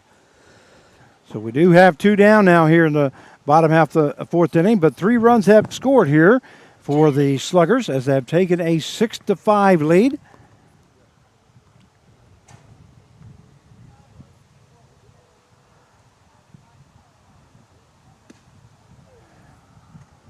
It always used to get me because I'd see a guy throwing the bullpen or in there, his pal. You know, the catcher say, "Oh, he was hitting my mid everywhere's where I went," and then he comes in the game, he's a different pitcher. First pitch misses for ball 1. Once again, Tysick Nolan now on the mound for the Newton Rebels. That one in there for called strike, as that will even up the count now at 1 ball, 1 strike. By the way, that pitching change is sponsored by Ray Roofing. We have you covered. So count 1 ball, 1 strike now to Jordan Rogers. And here's Nolan's pitch. That one lifted into center field. Barnes will be getting under it, making the catch for out number 3. So Tysick Nolan comes in and does his work here in the bottom half of the 4th inning. For the Sluggers, they scored 3 runs on 4 hits, no errors, and 1 left on base. At the end of 4 innings of play, it is the Sluggers 6 and the Rebels 5, and we'll be right back.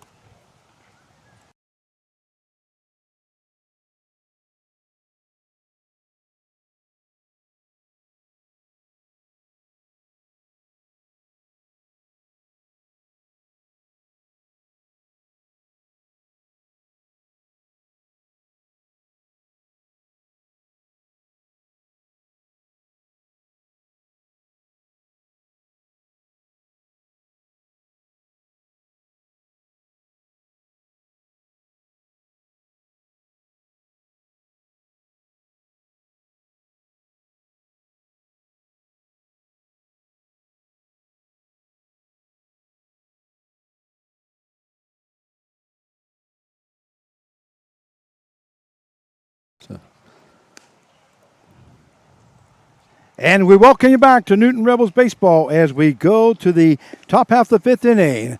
I am Frank Martinez, your play-by-play announcer, joined along by Mike Cavalla, our general manager, here tonight. Jim Williams is, just 1 game? That's all we get out of him? No, you might get some more. You know, I might have to go on my golf retreat. How's that? There you go. That. By the way, we do want to say hi to Jim Williams. You did a good job for us the other night. We appreciate it. And Carv says he was literally shaking, Jim, when I got here. He's afraid that you're going to take his spot. I thought I was coming here expecting, Frank say, hey, the crowd doesn't want you. Our fans don't want you. Well, not that. I had a little pink slip here. That's right, Bill Pink slip. And here comes Nolan Riley now to start off the top half of the 5th inning. The first pitch there by Williams is called strike 1 here in the top half of the 5th inning. I thought you were going to have a ticket for me to go to Hawaii. I thought you had that all ready to go. No, I'm not yet. There's the ball hit in the right center field. That is, center fielder will get under it, makes the catch for out number 1. Center fielder is Tanner Leslie. So we have 1 down now.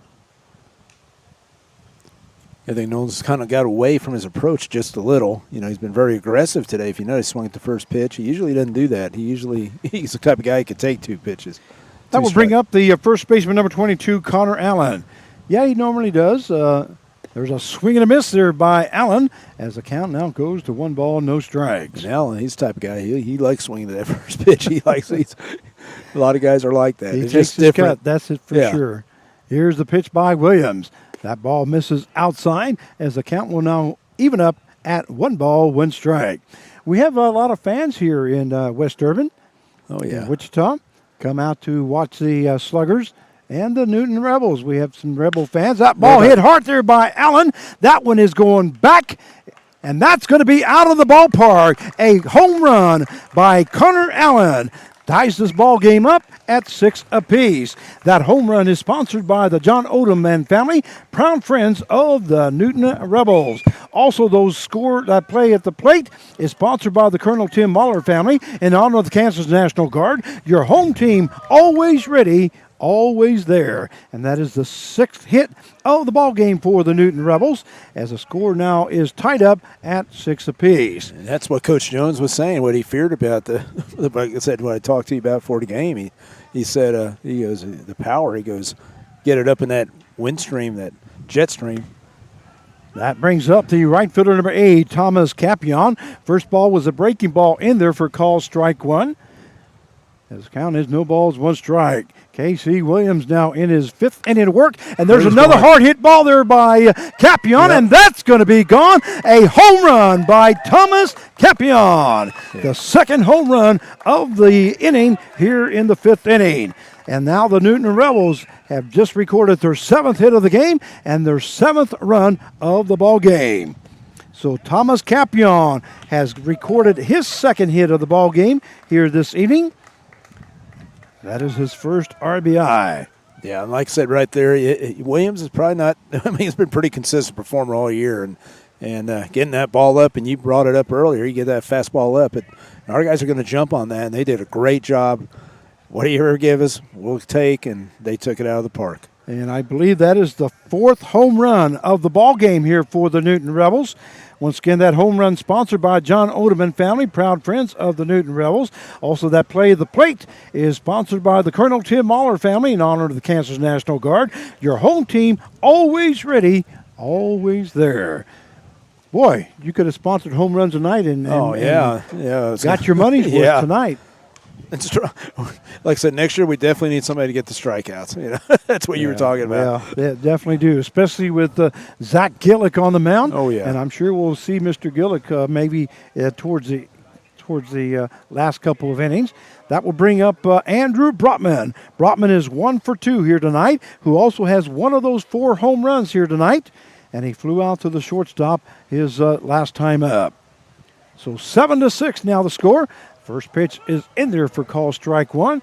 That was a breaking ball right across the knees to Andrew Brotman. You know, the All-Star game's on tonight, Major League All-Star game, and I was thinking maybe it looks like Coors Field out here, how the ball's traveling.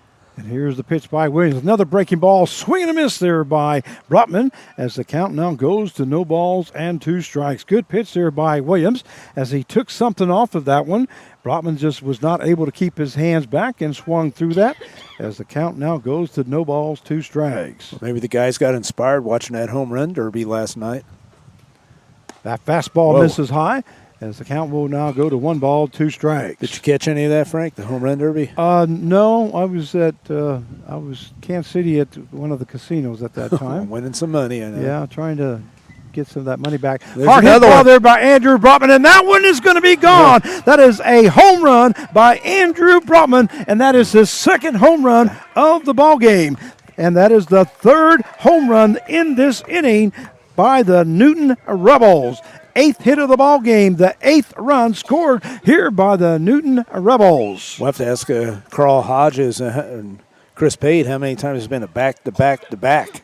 Have you seen it? I mean, you've been. I've called a lot of ball games, and I don't really recall ever calling 3 home runs in a row. But that's probably going to be it there for Casey Williams here in the top half of the 5th inning, as the Newton Rebels have gone back-to-back-to-back home runs to take a 8-6 lead here in the top half of the 5th inning. And once again, that home run is sponsored by the John Odeman family, proud friends of the Newton Rebels. Also, those plays at the plate, or that play of the plate, I should say, is sponsored by the Colonel Tim Mahler family in honor of the Kansas National Guard. Your home team, always ready, always there.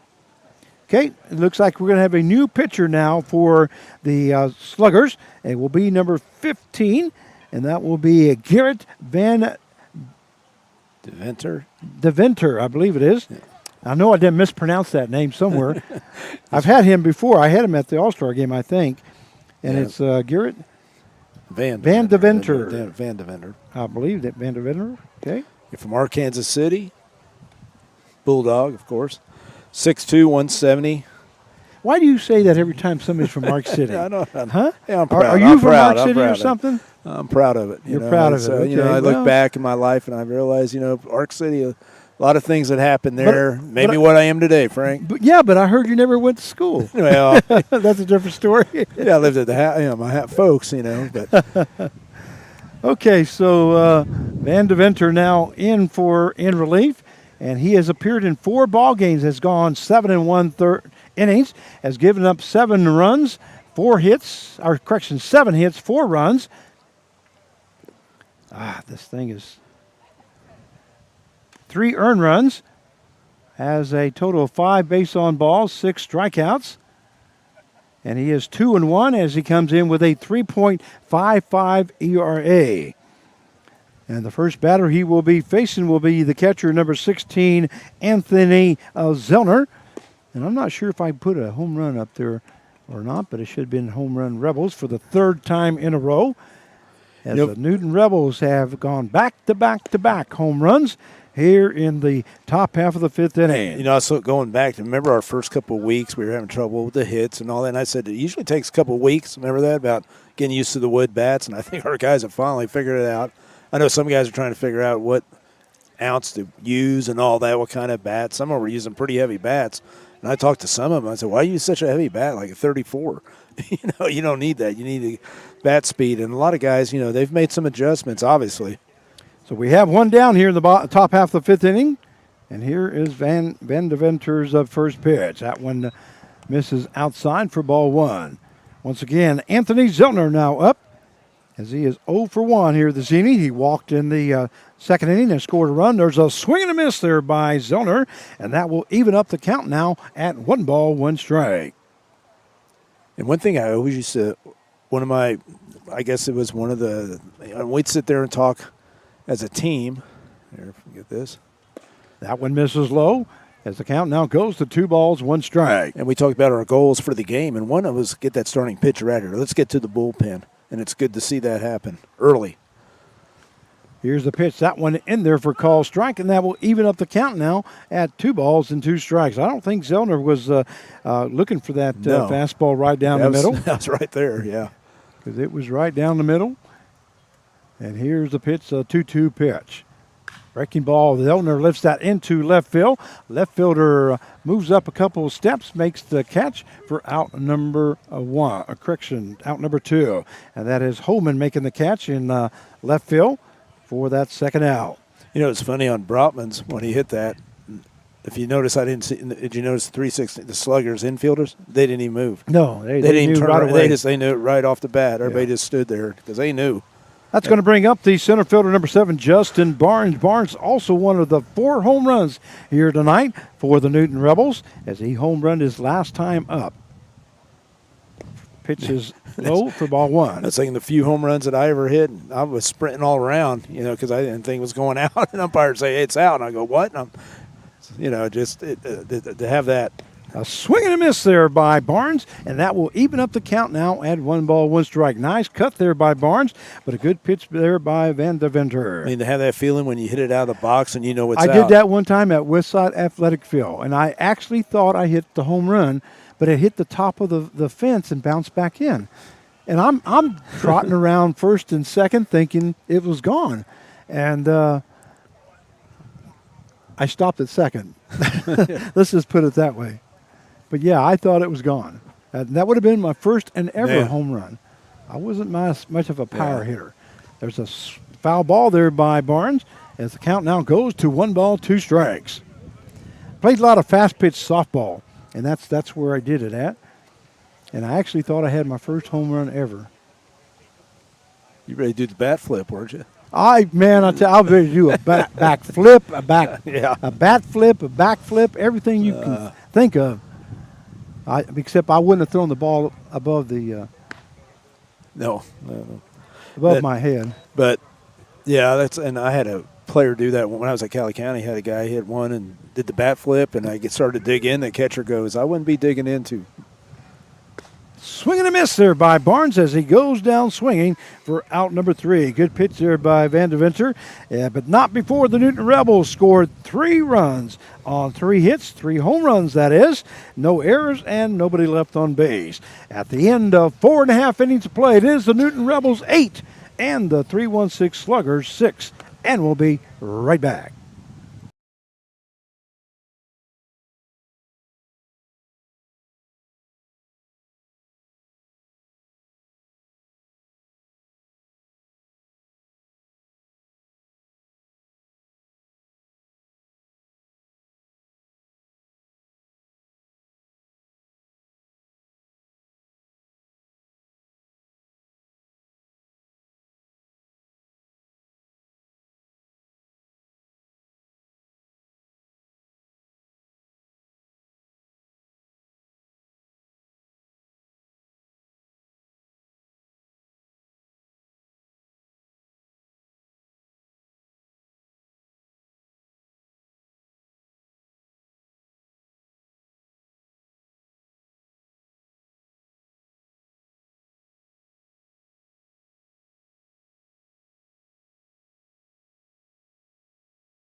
And we welcome you back to Newton Rebels baseball as we go to the bottom half of the fifth inning. The score 8-6 in favor of Newton.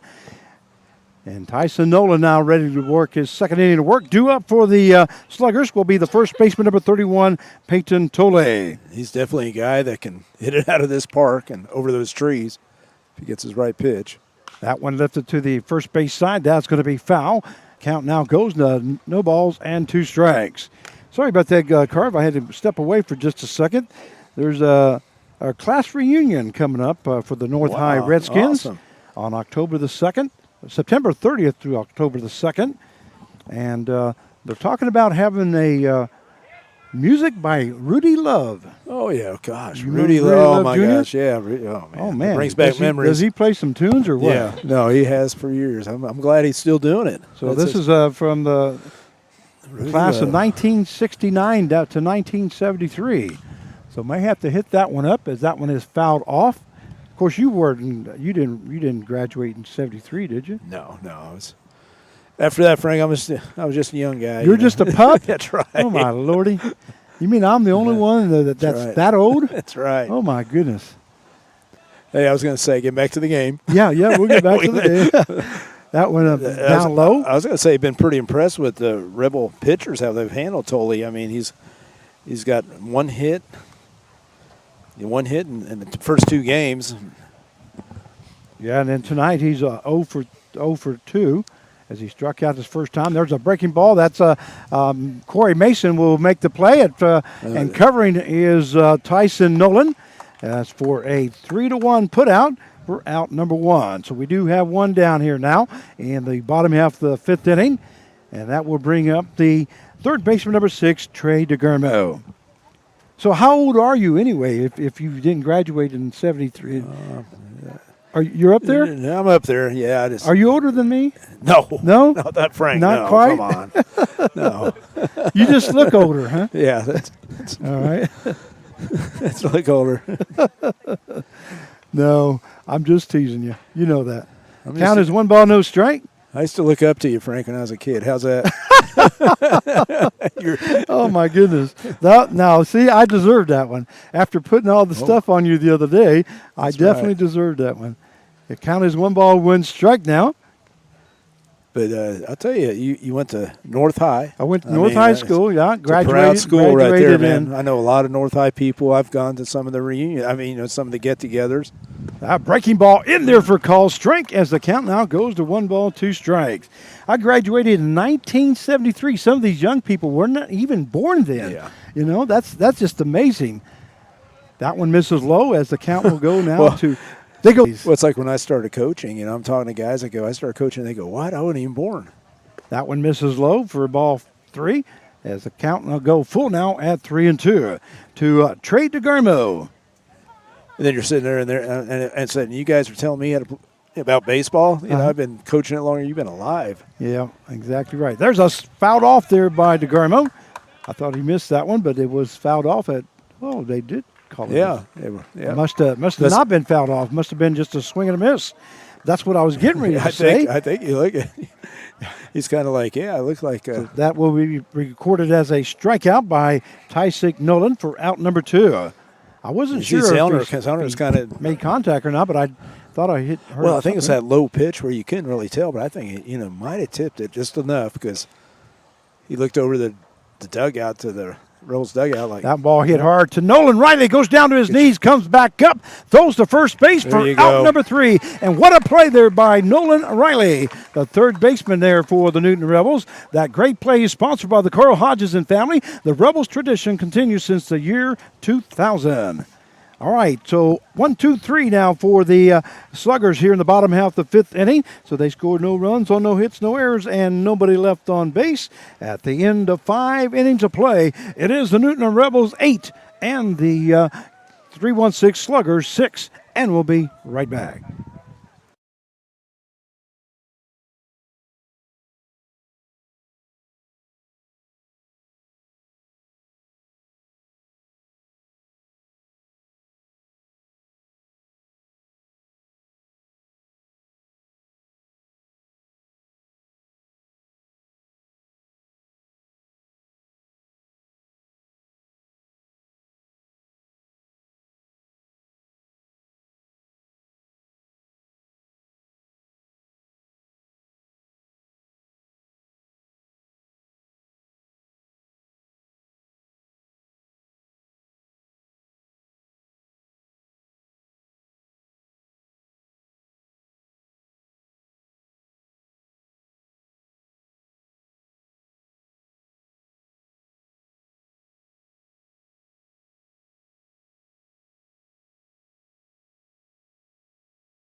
And we welcome you back to Newton Rebels Baseball as we go to the top half of the sixth inning.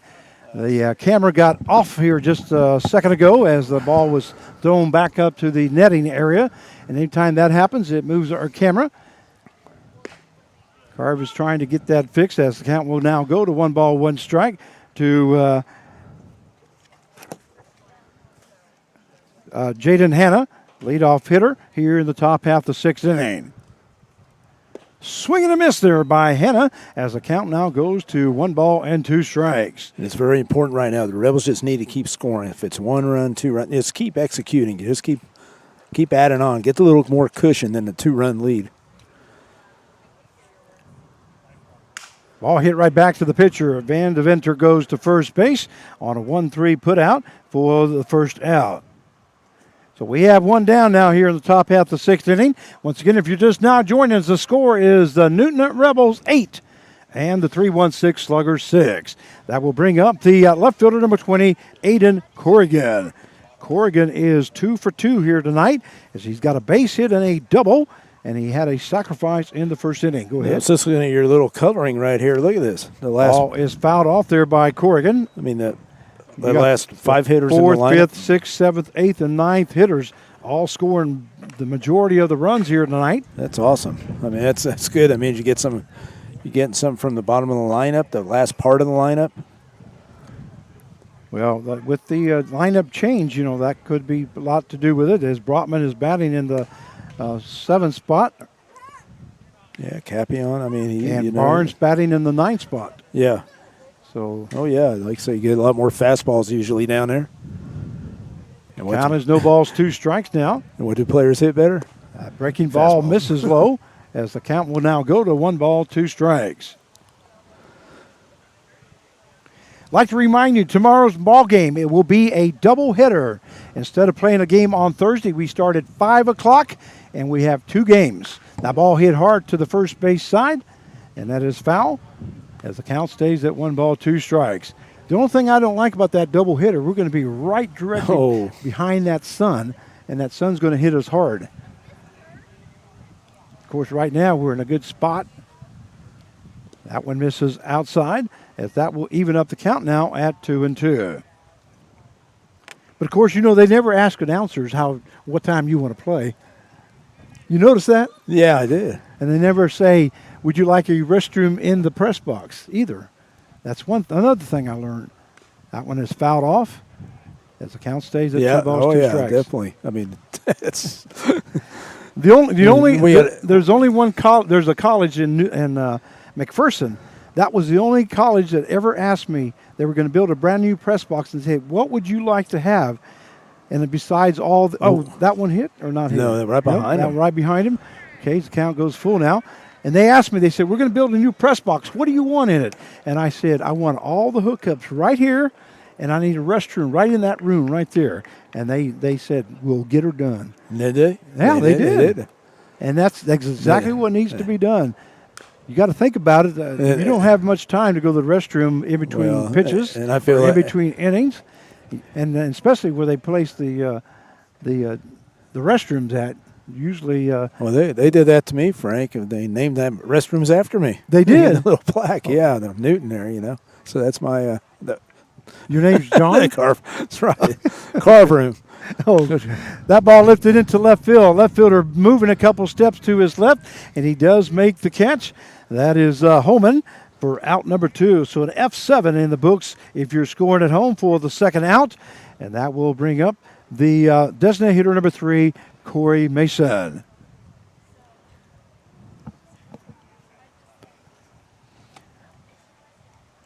We do want to, John Nines, NEY, says, way to go, Brody. Grandpa John is still smiling as Brody hit his second home run here this evening. He's making the Brotman family proud this evening. So Van Deventer now on the mound, and here's the pitch. That one in there for call strike. As the count goes, no balls, 1 strike to Corey Mason. First baseman here this evening for the Newton Rebels. He is 0 for 3 here Correction, 0 for 2 here tonight. That ball lifted. There you go. And he must have heard me because he hit that one past the second baseman with a lot of power, and he records his first hit of the ball game. Well, he didn't try to overswing there. I thought earlier he was like overswinging. He just felt like he was off balance a lot, like you were talking about the other day. Last week, you could see him just the happy feet you were talking about and all that. Right there, he was all in control. And so, but he got a good hitter now, and I think this guy's due right here. The league's leading hitter.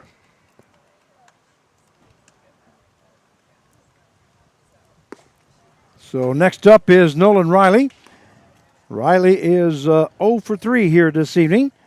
There is a runner on at first base with 2 down. I just think he needs to kind of get back to that approach, look at some pitches. That one misses high, and the count will now go to 2 balls and no strikes. And this internet is just killing me tonight.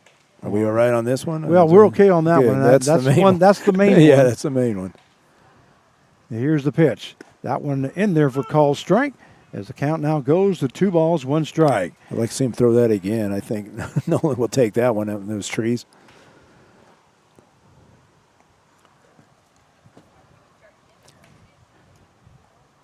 So Vanderventer's pitch. That one ball hit back up the middle, but the second baseman playing right behind second base tosses to the shortstop Rogers for the force out, and that is the end of the 6th inning. As the top out the 6th inning for the Rebels, they scored no runs on 1 hit, no errors, and 1 left on base. At the end of 5.5 innings of play, it is the Rebels the Rebels 8 and the Sluggers 6, and we'll be right back.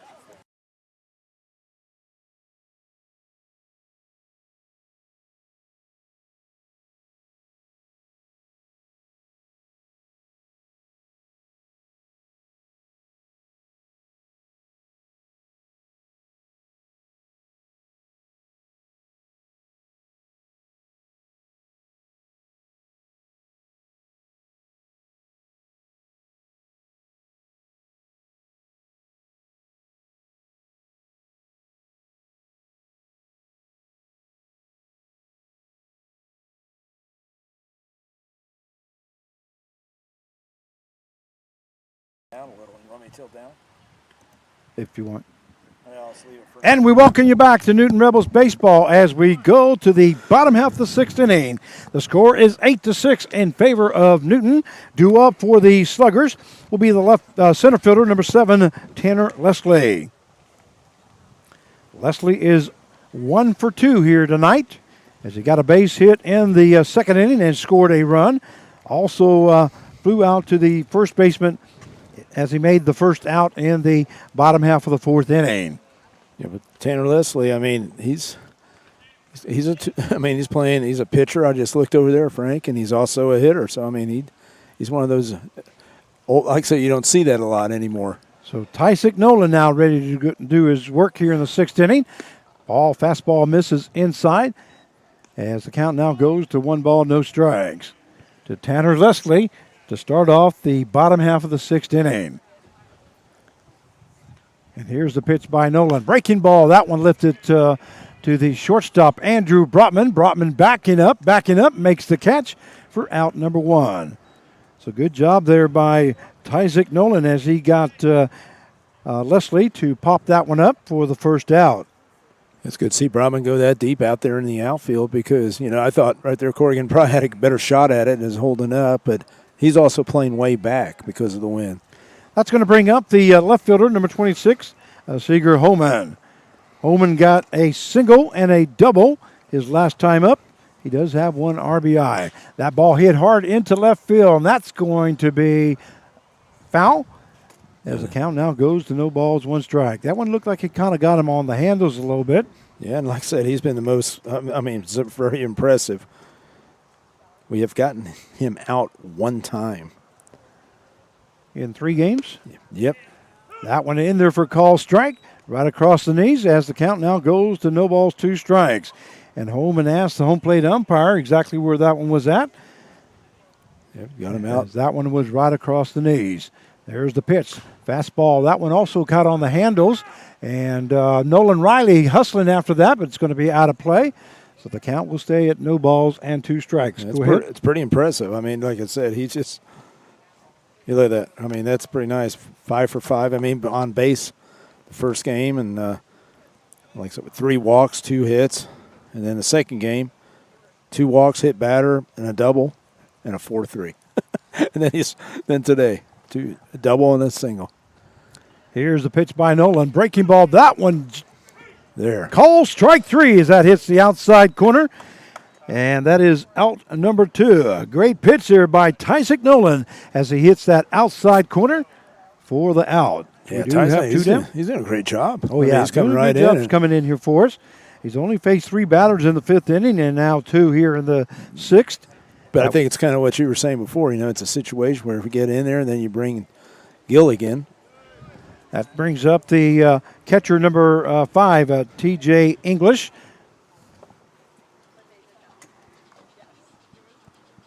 T.J. English, Colorado Springs, Colorado.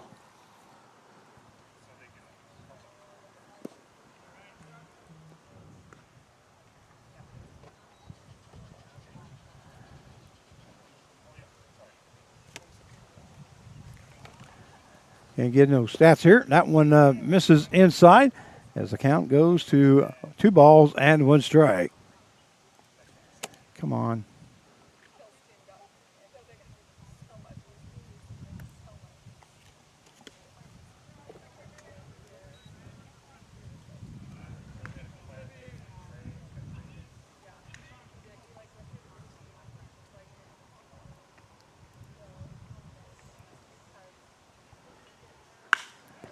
That one hit hard there by English.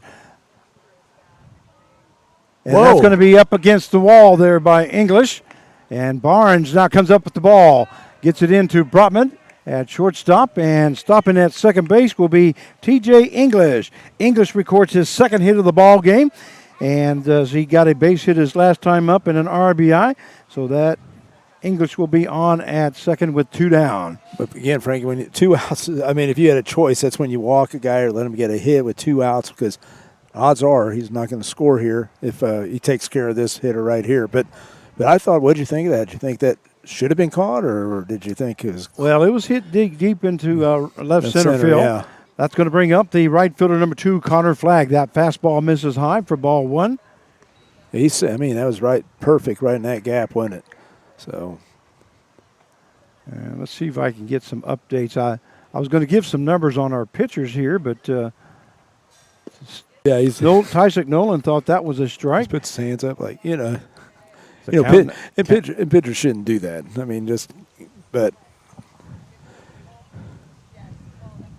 umpires do miss. That one misses low for ball 3. So 3 balls, no strikes now to Connor Flagg. But I do like that at least he is missing low, Frank. I mean, if you miss high, and I think that's what Williams did earlier, you could be in a lot of trouble. It's still windy.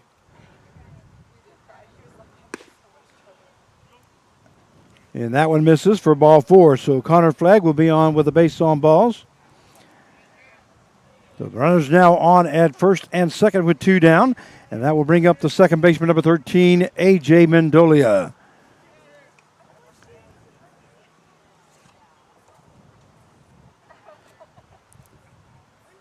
Mendolia, like I said, he had that first game where he was on base 5 walks. And then the second game, he was 1 for 5. Sorry, I'm trying to get some stats to come up here and can't get it to come up. That one misses low for ball 1.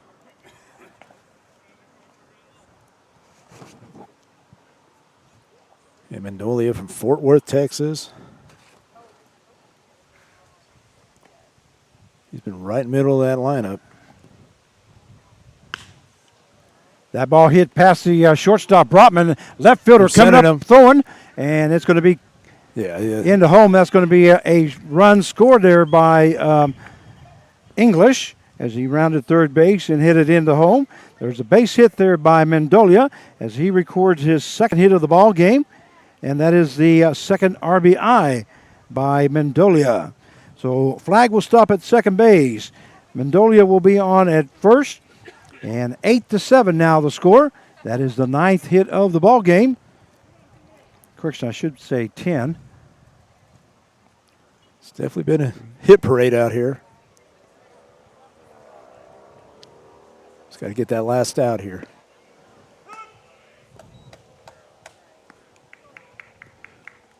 Again, it started out good with the fly ball, F6, and I take that strike back. out. Go ahead. I was just going to say he had 2 outs and they've scored. Now up is Rogers. Ball is fouled off as the count now goes to no balls, 2 strikes. 2 down. Runners on at first and second. Now Nolan needs to be smart here. Don't give something too good. Pitch something away. Maybe get him fishing a little. Don't be too, because these guys are very aggressive and they're going to be open up they're 2 good 2-strike hitters. Is nobody doing point streak, I wonder? I'm not getting any scores. That one misses low as the count now goes to 1 ball and 2 strikes. There we go. There we go, yeah. Hey, I'm pretty sure they had somebody. Got something. There we go.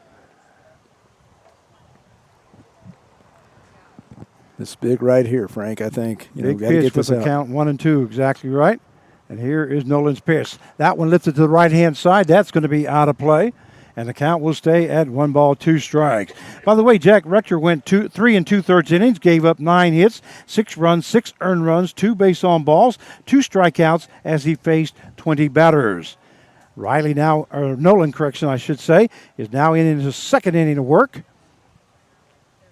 as he faced Jordan Rogers. That ball misses outside.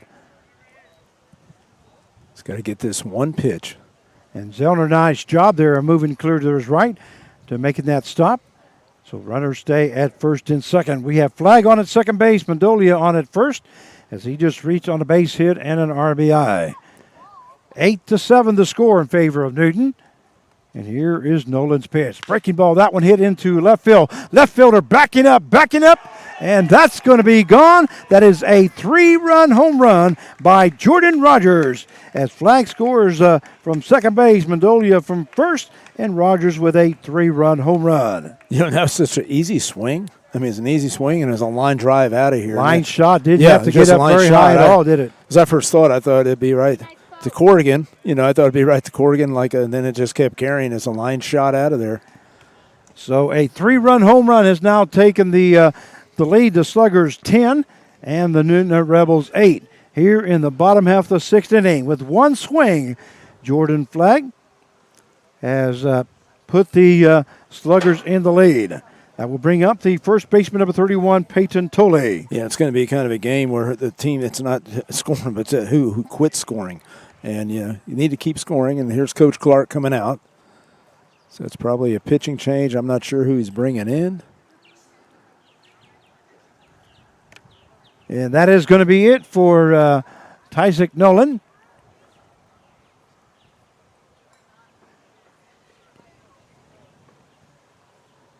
And we'll see who's coming in for Newton. So is that Spencer Maley? Number 30? Yep. Okay, it'll be Spencer Maley now coming in.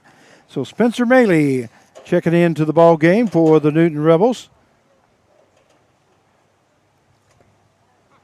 Well, 10-8. We knew this was going to be crazy. And there's Maley's information. Yeah, lefty pitcher, 6'5", 210 from Butler County Community College. He was a freshman, and he is from Goddard, Kansas. And he's, like I said, he's a guy, Frank, that you and I talk about, one of the most improved pitchers. And we'll give you the final numbers for Tysick Nolan. He went 2 innings, gave up 3 hits, 4 runs, 4 earned runs, 1 base on balls, 2 strikeouts as he faced 10 batters. I still think he's pretty effective. I just think, he just right at the end, he got the 2 outs, and then I believe, double, walk, single, home run. So, I don't know. But it's just, but at least he was coming after guys. I'd rather see that than, a lot of walks, Frank.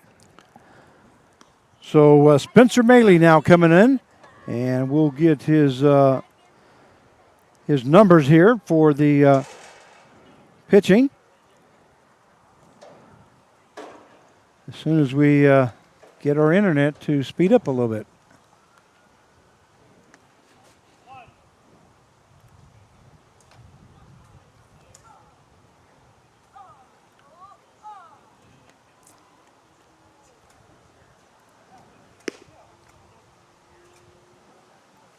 10-8 is the score in favor of the Sluggers.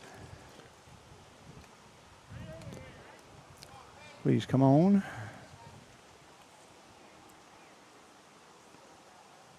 And due up for the Sluggers will be the first baseman, number 31, Peyton Tolle. Maley has appeared in 16 ball games. He has pitched 33 1/3 innings, has given up 37 hits, 27 runs, 19 earned runs, 17 base on balls, 20 base on balls, 27 strikeouts. He is 2-0 here for the season, and he comes in with a 5.13 ERA. And Tolle up to the plate right now. The big man has 1 strike. We do have 2 down. Now we'll even up the count. Now add 1 ball, 1 strike. Nobody on base. 10-8 to score. Yeah, it's always tough, though. It's always tough when you get the first 2 outs, because the odds are you really don't, you usually not going to score with 2 outs. As the Sluggers have 12 hits now in the ball game. That fastball hits the outside corner as the count now goes to 1 ball, 2 strikes. Good pitch there by Spencer Maley as he nibbled at that outside corner and was able to get the call. Jordan Rogers has 4 RBIs in the game. So Maley's pitch on the 1-2 pitch.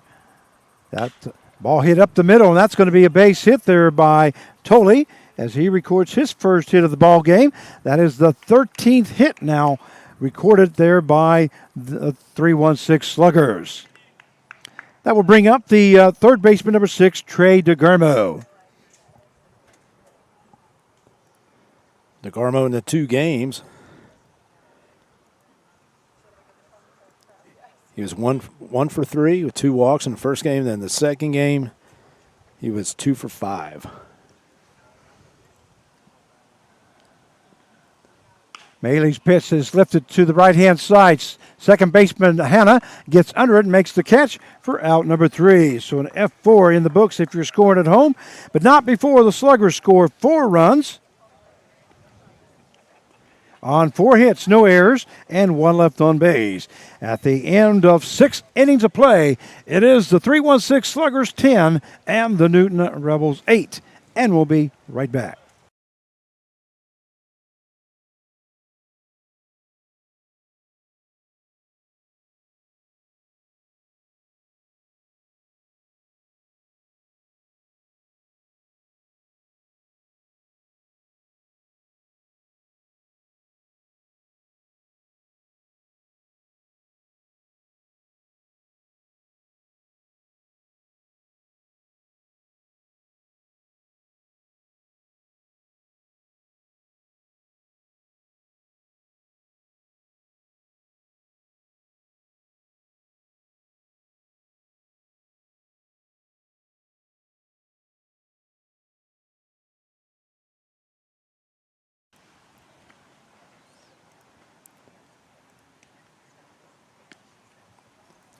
And we welcome you back to Newton Rebels Baseball. This is Frank Martinez, your play-by-play announcer, as we go to the top half of the 7th inning. And I'm joined along tonight by Mr. Mark Cavala, our general manager for the Newton Rebels. Well, Mark, so far, the Sluggers, they have, let me get back over to that. They have 10 runs on 13 hits. And the Newton Rebels have 8 runs on 9 hits. So a lot of hitting here tonight. Yeah, we were talking about, we could see that from the start and how guys were out there. There's Jake Gibbs. There's Jake Gibbs right there. Say hi, Jake. Hi. Assistant GM, always doing his thing right there. Assistant general manager. And we go to the top half of the 7th inning. Due up for the Newton Rebels will be the first baseman, number 22, Connor Allen. That's Jake. What do you think of all these home runs? It's fun. It's a home run derby or what? It's fun for us. Count is 1 ball, no strikes. Swing and a miss there by Allen, and that will even up the count now at 1 ball, 1 strike. What's that? First time in Rebels history we went back-to-back. That's what Jake said. He thinks that's the first time it ever gone back-to-back-to-back. Okay, that's the first time I remember calling that. And that one misses outside as the count now goes 2 balls, 1 strike. And I need to go back for Casey Williams. He ended up going, for all the Williams fans, he went 4 1/3 innings, gave up 8 hits, 8 runs, 8 earned runs, 3 base on balls, 3 strikeouts as he faced 25 batters. Now that I got the internet working, we can give you those numbers. So the count is 2 balls, 2 strikes now to Connor Allen here in the top half of the 7th inning. 10-8 is the score. Ball hit to the shortstop. Rogers goes to first base to Tully for the out. So it's a 6-3 put out for the first out here in the top half of the 7th inning. We do have one down now, and that will bring up the right fielder, number 8, Thomas Capion. Yeah, they need to get something going. Had that goose egg the last inning right now, and like I said, you can't afford it in this kind of game because the Sluggers are going to keep coming. They're going to keep coming after you. That's just what they do. Well, they're in the top of the right league, first or second there. Now swing and a miss there by Capion. Matter of fact, let me give you those numbers on this team. If I can find it here. There we go.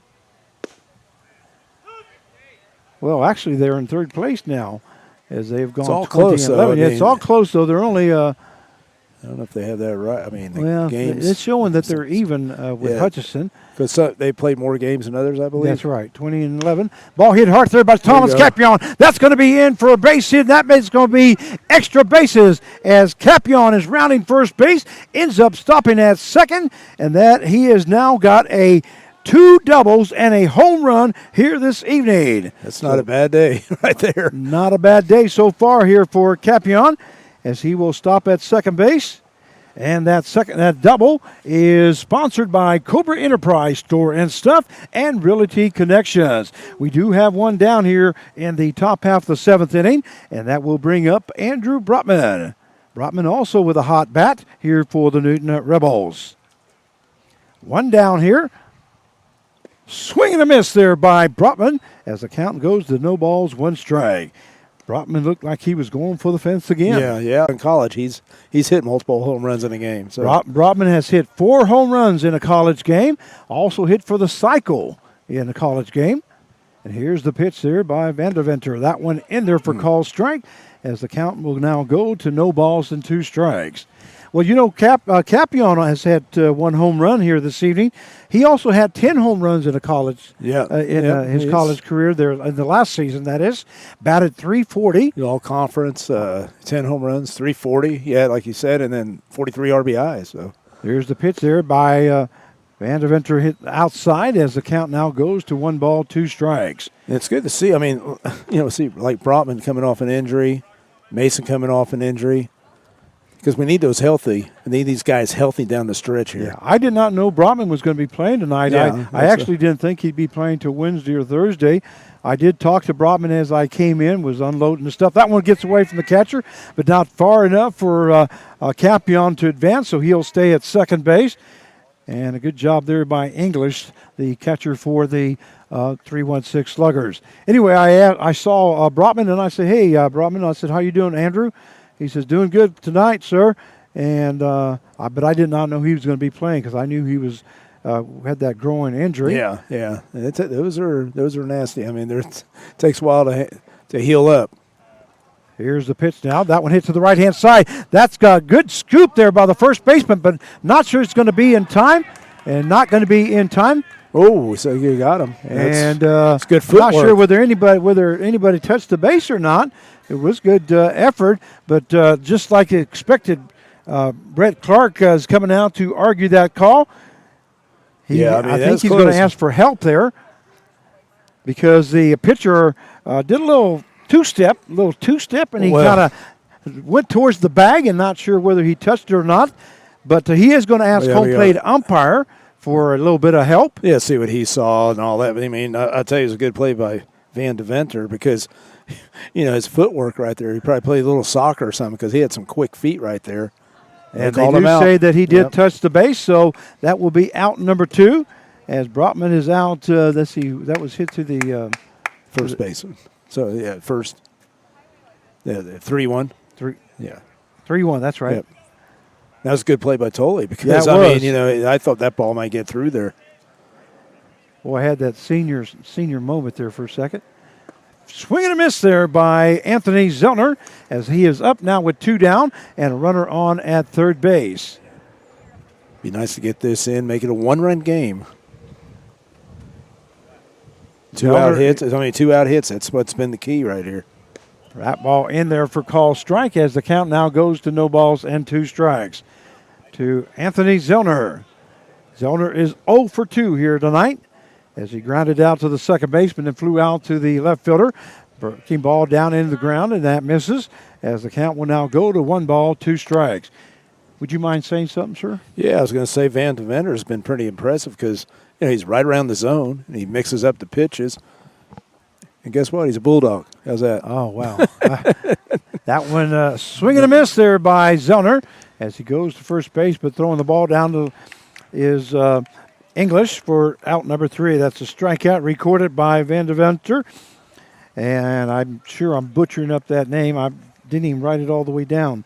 The count, the top half of the 7th inning for the Rebels. They scored no runs on 1 hit, no errors, and 1 left on base. At the end of 6.5 innings of play, it is the Sluggers 10 and the Rebels 8.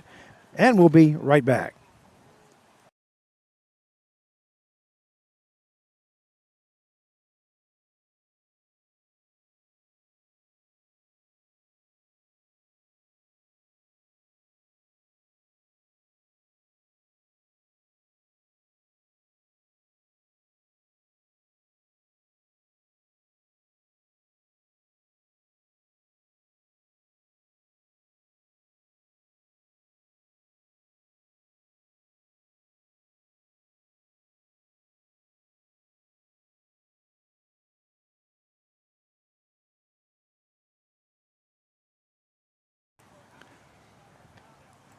And we welcome you back to Newton Rebels baseball as we go to the bottom half of the 7th inning. And you heard us correct, John. We do have a doubleheader tomorrow at 5 o'clock. 5 o'clock. No game on Thursday. Make sure you mark it down. A doubleheader starting at 5 o'clock tomorrow evening. And they'll play 7 innings, two games, 7 innings. 2 sevens. And once again, that doubleheader starts tomorrow at 5 p.m. We'll get on the air at 4:50. Can you be here at that time? Yeah, I should be able to tomorrow. I won't be at the golf course. So you won't be at the golf course. Well, I will be at the golf course tomorrow morning, bright and early, as tomorrow I will be playing at Crestview Country Club tomorrow. I was asked to come out and Frank's always going, you know, people always want you to come play, don't they? well, they just asked me to come out, and so I just happened to. And they tell me to stay away, so I don't know. What's the deal, Frank? I don't know. All right, we're going to go take you back out to the field. So I will be at Crestview Country Club first thing in the morning. First time ever playing that golf course. Oh, wow. I'm really looking forward to it. That's where they have the mini tour. I think the Nike tour or whatever that's called. I'm not sure what it's called, but anyway, they do have that tour there. And I worked it one year, about 2 years ago, before the COVID hit. And I happened to be on hole number 10 and I had to let everybody know because as the ball approached the hole, had to let them know where they were at. Well, I've been there, Frank. And mark the flags? No, I've been at Crestview. Oh, have you? Well, my nephew lives there. I see. So that's why I get to go over there. That's why you get to go It's the only time, yeah. And anyway, I did get a chance to see the course. There's a hard hit ball to the right-hand side. Hannah moves to his left, goes to first base for out number 1. That was Jenner Steele. And that is a 4-3 put out for the first out here in the bottom half of the 7th inning. We do have one down. That brings up the center fielder, number 7, Tanner Leslie. What's that? Yeah, we're trying to figure out, with Andrew Brotman. And did you want to say anything about that? The Mama Knows Best? Oh, Mama Knows Best? Yeah. Saying that he can't stand sitting and not playing. Sitting and not playing. Well, like I say, with an injury, like a growing injury, you definitely want to be careful, but you want to make sure that you're well healed up because one little pull one way or the other. In a position that he's playing, shortstop, that's tough. If it's third base, you don't have to worry about too much about the range and all that, but that's you got to be able to get your left and right. Here's the pitch there by Melee. That one in there for call strike as the count now goes to 1 ball, 1 strike. to Tanner Leslie. Here in the bottom half of the seventh inning, 10-8 is the score in favor of the Sluggers. Spencer Maley just keeps getting confidence every time we see him. Ball hits the right-hand side, and Hannah scoops it, goes to first to Corey Mason for out number 2. So 2 putouts there by the second baseman as we have 2 down now, and that will bring up the left fielder number 26, Sigur Homan. Yeah, just letting your defense work right there. That was awesome. 2 4-3s. Homan has 2 for 3 here this evening as he got a single in the second inning, a double in the fourth as he scored a run and got an RBI. Then he struck out his last time up in the sixth inning. Here's the pitch by Maley. That one across the letters for call strike 1. We're going to go through the standings. We'll go ahead and keep it here in the seventh inning. Won't take a break so we can go through the standings. Didn't get a chance to before the game started as we were still trying to set things up. And here's the pitch by Maley. That one just across the letters, but just a tad high as the count will now go to 1 ball, 1 strike. So how can it be across the letters, but just a tad high? It's one of those things that once you say something, you got to cover yourself. Yeah. So that's what I said. Yeah, it's like I've asked umpires, you call the rule book or not? That one stays up high as the count now goes to 2 balls, 1 strike. I actually used to do that, Frank, as a head coach in college. I'd sometimes go to the I knew the umpires. I said, "What you going to call today? What do you mean? Well, are you going to call rule book or what are you going to call? How far can we go?" I like to tell my pitcher that, especially for that first inning. So the count 2 balls, 1 strike. Now here's Spencer Maley's pitch. That one hits that outside corner, and that will even up the count now at 2 balls and 2 strikes. Of course, I can't tell you what they told me. I imagine. I can imagine. But it's true though, because each guy has you're talking about the rule book strike zone, like you said right there, the letters. Here's the pitch. That one just misses inside as the count goes full now at 3-2. Now, you said you've been to Crestview but never played it. Yes. Okay. I mean, I've been out there, and no, I never have played it. I've been, been around the golf course, and back when I did some media stuff, I used to work at Channel 3 years ago. I got to go out there and interview some guys and stuff like that.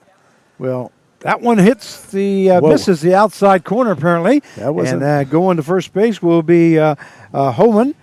Now that was pretty close. Yeah, that was a close pitch, and that will bring up the catcher number 5, T.J. English. Anyway, I did get to work it, and then what they do is if you volunteer for the tournament, they give you a email and a stub for you to go play it the next year. That's well, nice. Guess what happened? What? COVID hit. Oh. So they didn't have the tournament. They were closed down. So I never got a chance to go out there and play that golf course. I've been wanting to. Yeah, no. Well, we have one of our members at Derby Country Club that joined out there.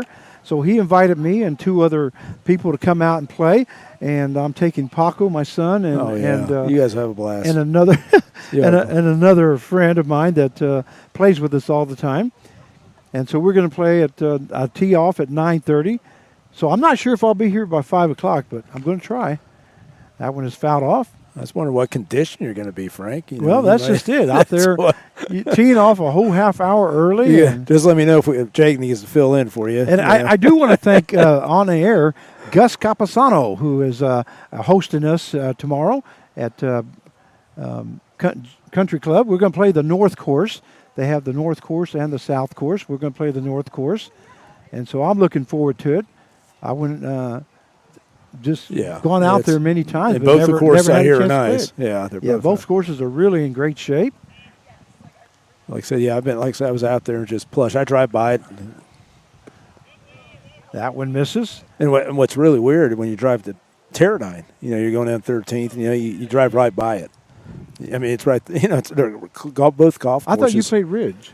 No, Teradyne. Oh, you played Teradyne. Okay. I play Ridge and my brother belongs to Teradyne. So I see. Well, see, I've never been invited by you. That one's fouled off. As the count will go now 2 balls, 2 strikes. We'll do that. We will. What are you doing Thursday? Carve. Wait a minute. You've been telling me you're going to buy my supper for what year is this?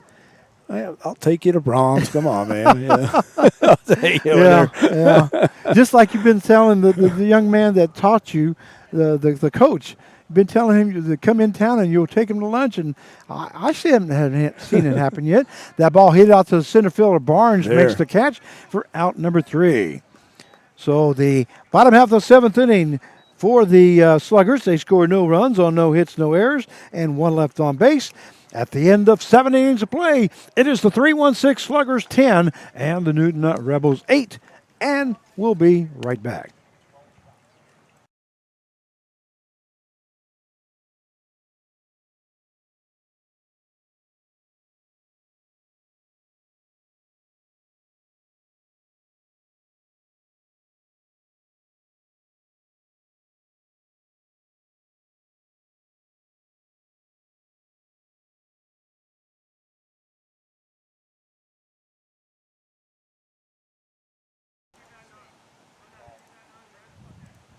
Bob listens to you. So. Once again, we welcome you back to Newton Rebels Baseball. This is Frank Martinez, your play-by-play announcer, joined along by Mark Cavallo, our general manager. I'd like to remind you, doubleheader tomorrow, no game on Thursday. Christy Brotman, there will be no game on Thursday, but we will have 2 games tomorrow, a doubleheader starting at 5 p.m. Make sure you mark that down on your books. We're going to go to the top half of the 8th inning, but before we do that, we're going to go through the standings. In first place is Hutchinson Monarchs with a 17-8 record. They are followed by the Cheney Diamond Dogs. They are 17-9 and a half game out. The 3-1-6 Sluggers looks like they're tied with Hutchinson, even though they're placed 3rd. They are 20-11, and they are tied for first place. The Great Bend Batcats are 2 games back. They are 16-11. They are followed by the Derby Twins, who are 13-12, and they are 4 games back. They are followed by the Hayesville Aviators, who are 11-5, and they are 6.5 games back. The Newton Rebels are 5-18, 11 games back, and then the Sunflower Seeds are 4-17, and they are 11 games back. So that is our standings here so far for tonight. And why did I do that for? There we go. And Frank, I do have the scores for tonight if you want to Good. hear that. I'm glad you are, because that's exactly where I was heading to. Right now, the Diamond Dogs are ahead of the Seeds, 13-4 in the bottom of the 5th. And then you have the Batcats are ahead of the Twins. It's a big series right there. Top of the 7th, 5-0. And the Aviators and Monarchs, 2-2. Some big games. I mean, some big games for those standings. As we go to the top half of the 8th inning for the Newton Rebels, leading off is the center fielder, number 7, Justin Barnes. That first pitch is in there for call strike. As the count now goes, no balls, 1 strike to Barnes. Barnes playing center field this evening is 1 for 2 here tonight as he hit a home run. That ball hits the right-hand side. Second baseman waits on it. Second baseman is Mendolia as he goes to first for out number 1. So a 4-3 put out for the first out, and that will bring up the second baseman, number 11, Jaden Hanna. You know, I was talking to Coach Jones because of the game that you watched the other day. I wasn't at. 7 errors? Sluggers, which is uncharacteristic of them. And he's like, yeah, I didn't know what happened, but he didn't dwell on it because they've never done that before. And it seems like they're pretty clean today. Yeah, they didn't have a very clean game. And here's the pitch. The first one misses high for ball 1. We are in the top half of the 8th inning, 10-8 to score in favor of the Sluggers. That one misses outside as the count now goes 2 balls, no strikes now to Jaden Hanna, second baseman for the Newton Rebels here this evening. Nice night right now, isn't it? It's nice and cool. Yeah, I'm not sure what the temperature is. I'll take a look at it real quick. It's showing 88 degrees. It seems the wind's still about the same, Yeah, the wind's still at 12 miles an hour from the south-southeast. It says it feels like it's 90, but you know what? I'm pretty cool. I don't know about you. It's not cold. It's just cool. It's not hot, not like 90. That one in there for call strike as the count now goes to 3 balls, 1 strike. It'd be nice to get that leadoff hitter on. And like I said, the top of the lineup hasn't done a lot, right now. But that one in there for call strike. And that will take the count to full now at 3-2. As Jaden Hanna stepped towards first base and stood there for a second, readjusts his gloves, redoes his gloves. Corrigan thought And, Corrigan we're ready walked to out. go. He's ready to walk up and go hitting because he thought he walked. And here's the pitch. That one lifted into left field. Left fielder coming in. Actually, the shortstop backing up. And what a great catcher by the shortstop, Jordan Rogers, as he dives for it out in left field and makes the catch for out number 2. You know, and that might have been ball 4 right there, but it's close enough that you have to swing. Well, you definitely do. There's 2 down now. You got to give credit to Rogers there, the shortstop, as he hustled after that one and dove for it at the last second and made the catch out in left field. So we do have 2 down, and that will bring up the left fielder, number 20, Aiden Corrigan. That one breaking ball in there for call strike, as the count now goes to no balls, 1 strike now to Corrigan, the left fielder. Yeah, Van de Venter's really been shutting us down right now in the last 2 1/3. That one breaking down in the ground, and that one will take the count now to 1 ball, 1 strike. Got to see what the temperature's supposed to be tomorrow, so I know what to wear. For your golf, yeah, that's right. Wednesday, 95 degrees. Uh-oh. They say the wind's going to be blowing tomorrow. But when isn't the wind blowing in Kansas? Yeah, I was going to say, Frank, I don't know. 2 balls, 1 strike. I don't know how to play golf without the wind. That one in there for call strike 2. You ever gone out there to the course and you just feel like there's no wind and you're going, Well, we something's did different. that last week. Yeah, we played it. We played it one time, and the flag was straight up and down, and everybody just stood there. Said, "Well, what are you guys waiting on?" We're waiting for the wind. And that one in there to right field for a base hit, and Aiden Corrigan records his 3rd hit of the ball game, as he's got 2 singles and a double. And that's going to bring up the designated hitter, number 3, Corey Mason. If Mason can get on some way, then, get Riley up there, because I think Riley's due, definitely. It's going to be hard to pick the player of the game here this evening, as we have multiple guys that have gotten base hits. Well, Frank, we've got to figure out, too, this next week, the Carl Hodges MVP award. And I was trying to, like I said, you and I have been talking about going back and forth, just off, the camera here and everything. It's tough. It is going to be a tough decision this year. Excuse me. That one hit hard there by Mason. That one right down the line, but it's going to be foul as the count now goes to no balls and 2 strikes. I mean, it's a tough decision. Well, I feel that we have 4 good candidates, right? Very good candidates on Player of the Year award. And we vote on it. The coaches vote on it. Everybody will get a chance to vote on it. Assistant GM votes on it. And the media. Ball hit hard to the second baseman. Will go to first for out number 3. So a 4-3 put out for the 3rd out here in the top half of the 8th inning. And for the Newton Rebels, they scored no runs on 1 hit, no errors, and 1 left on base.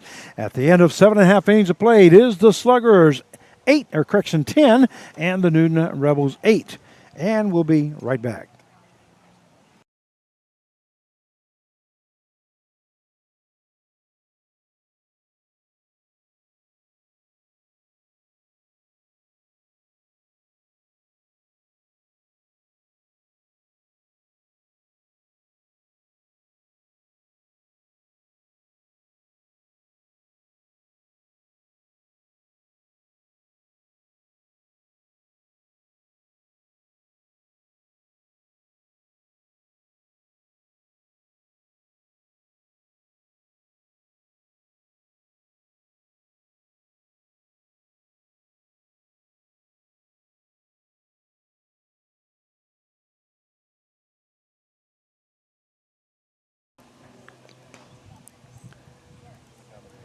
And we welcome you back to Newton Rebels baseball as we go to the bottom half of the 8th inning.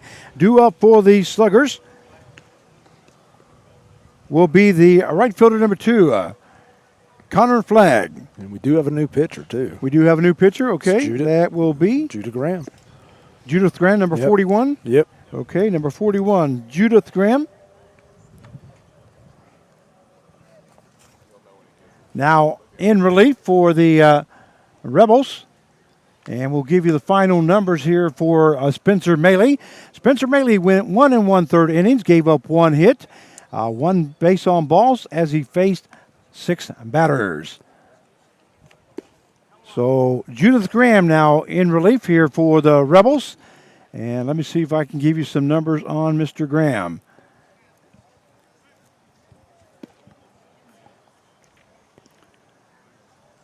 Yeah, Frank, and I just wanted, I don't want you to get that open. I'd like to see, does it have batting average against? You and I were talking about that. I mean, a lot of our guys, they're not really getting hit hard. I mean, the batting averages against, it's just their own, the worst enemy is themselves, and that's with the walks and hit batters. And I think Drew's one of those guys because he has some dynamic stuff. All right, Judith Graham's first pitch is in there for call strike. As the count now goes to no balls, one strike. The batter is the right fielder number 2, Connor Flagg. And here's the pitching. Graham See right there, has 0-2. has completed in 4 games. He has started 1. He has gone 5 2/3 innings, has given up 10 runs, 24. Right, 3, 1, 2, 3. See that, Frank? Just 3 straight fastballs came right after him. Okay, strikeout there by Flagg for out number 1. I mean, that's a very good hitter right there, and he comes right after. That's what I'm saying. Once he figures out that, and, you know, he's young, and once he figures out that strike zone, he's tough, man. That would bring up the second baseman, number 13, A.J. Mendolia. Let me finish giving you what Graham has done here. These doggone numbers here just don't add up here.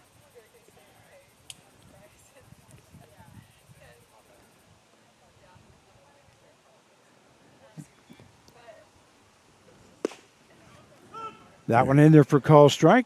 There he is. As the count will even up at 1 ball, 1 strike. Yeah, that doesn't sound right, does it? No, that's why I'm saying it just doesn't add up here. So we're going to skip that for now. Yeah. How's that? A swing and a miss there by that, Mendolia as the count now goes to 1 ball, 2 strikes. I mean, these are good hitters, and he's just going right through them. And, you know, I noticed that the other day. It's like when he comes after, nobody hits him hard. That's why I was asking if they have expanded, like maybe in the expanded pitching stats. That swing and a miss there by Mendolia, as he goes down for out number 2. That is the second strikeout recorded by Judith Graham here in the bottom half of the 8th inning. We do have 2 down, and that will bring up the shortstop, number 18, Jordan Rogers. And the coaching staff for the Sluggers, head coach Jake Jones, Blake Staniford, Colton Flax, and Josh Jones. Well, Josh Jones, that one hit to the right-hand side. Thomas Capion making it a diving did he get effort. it? Yes, he did. What a diving catch there by Thomas Capion out in right field. That great play is sponsored by the Carr Hodges and family. The Rebels tradition continues since the year 2000. Anyway, I was going to tell you about the assistant coach, Josh Jones. He says, the head coach, Jake Jones, says, Frank, do you remember my brother, Josh? He says, this is Jory Martinez, is one of his best buddies. They went to school together. Well, yeah, I remember him. I remember he's a good player. That is my grandson he's talking about. Oh, wow. And so I said, well, he's in Alabama, started his own business. And he goes, what does he do?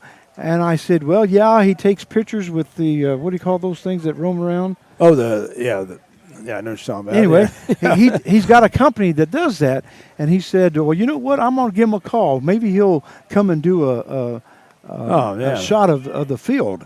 And so maybe my grandson will get some business from him. Yeah, but anyway, I wanted to say, Jory, that Josh Jones said he will be contacting you on Facebook, and maybe we'll send some business your way. He just started that business about 3 months ago, and I'll tell you what, I've seen some of the pictures that he has done, and it's really amazing the work that he does. I don't know how he does it. I don't know technology that well, but it is pretty neat to see all the pictures that he does. So Jory Martinez getting a little shout out here from Alabama. Hopefully you get a little business heading your way. All right, we're going to go to the top half of the 9th inning and due up for the Newton Rebels. And with a new pitcher, let's see who that is. And by the way, that was a great play there by Thomas Capion out in right field. And like I said, it's going to be a tough decision on who to pick for the player of the game, because Capion has 2 doubles and a home run. Yeah, I mean he's right up there for it, Frank. Especially He had that 2 catch. doubles and a home run, and then he makes that great catch out in right field. And then Andrew Brahman is 2 for 4 as he has 2 home runs and 3 RBIs. Barnes has 1 home run, 1 RBI. Why don't we go, and then you got Aiden Corrigan that's 3 for 4 with 1 RBI, with a 1 double and 2 singles. So why don't we go with Brotman and Capion? Sounds good. Okay, Yeah. we'll get 2 guys and get them in here real quick. Can we get the new pitcher right now? Okay. It's Cade Fenton, What number is he? 28. And it's Cade. Cade Fenton from Prairie Grove, Arkansas. Okay, so Cade Fenton now on the mound. And we'll give you the final numbers here for He came in throwing pretty hard right there. It's definitely their closer. for Van Deventer. He went 3 2/3 innings, gave up 3 hits, 2 strikeouts as he faced 14 batters. That ball hit hard there by Nolan Riley. Ball hit to the third baseman, goes to first for out number 1. So a 5-3 put out here in the top half of the 9th inning, as we do have 1 down now. And that will bring up the first baseman, number 22, Connor Allen. So far for the Newton and Rebels, let me make sure that this is correct here before I say it. 6. Connor, I just need to get somebody on base. Get something going.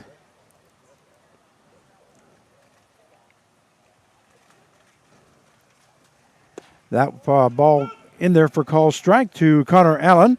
So far for the Newton Rebels, they have scored 8 runs on 13 hits. 12 hits and no errors. And for the Sluggers, they have scored 10 runs on 13 hits and no errors. That ball in the ground as the count now evens up at 1 ball and 1 strike.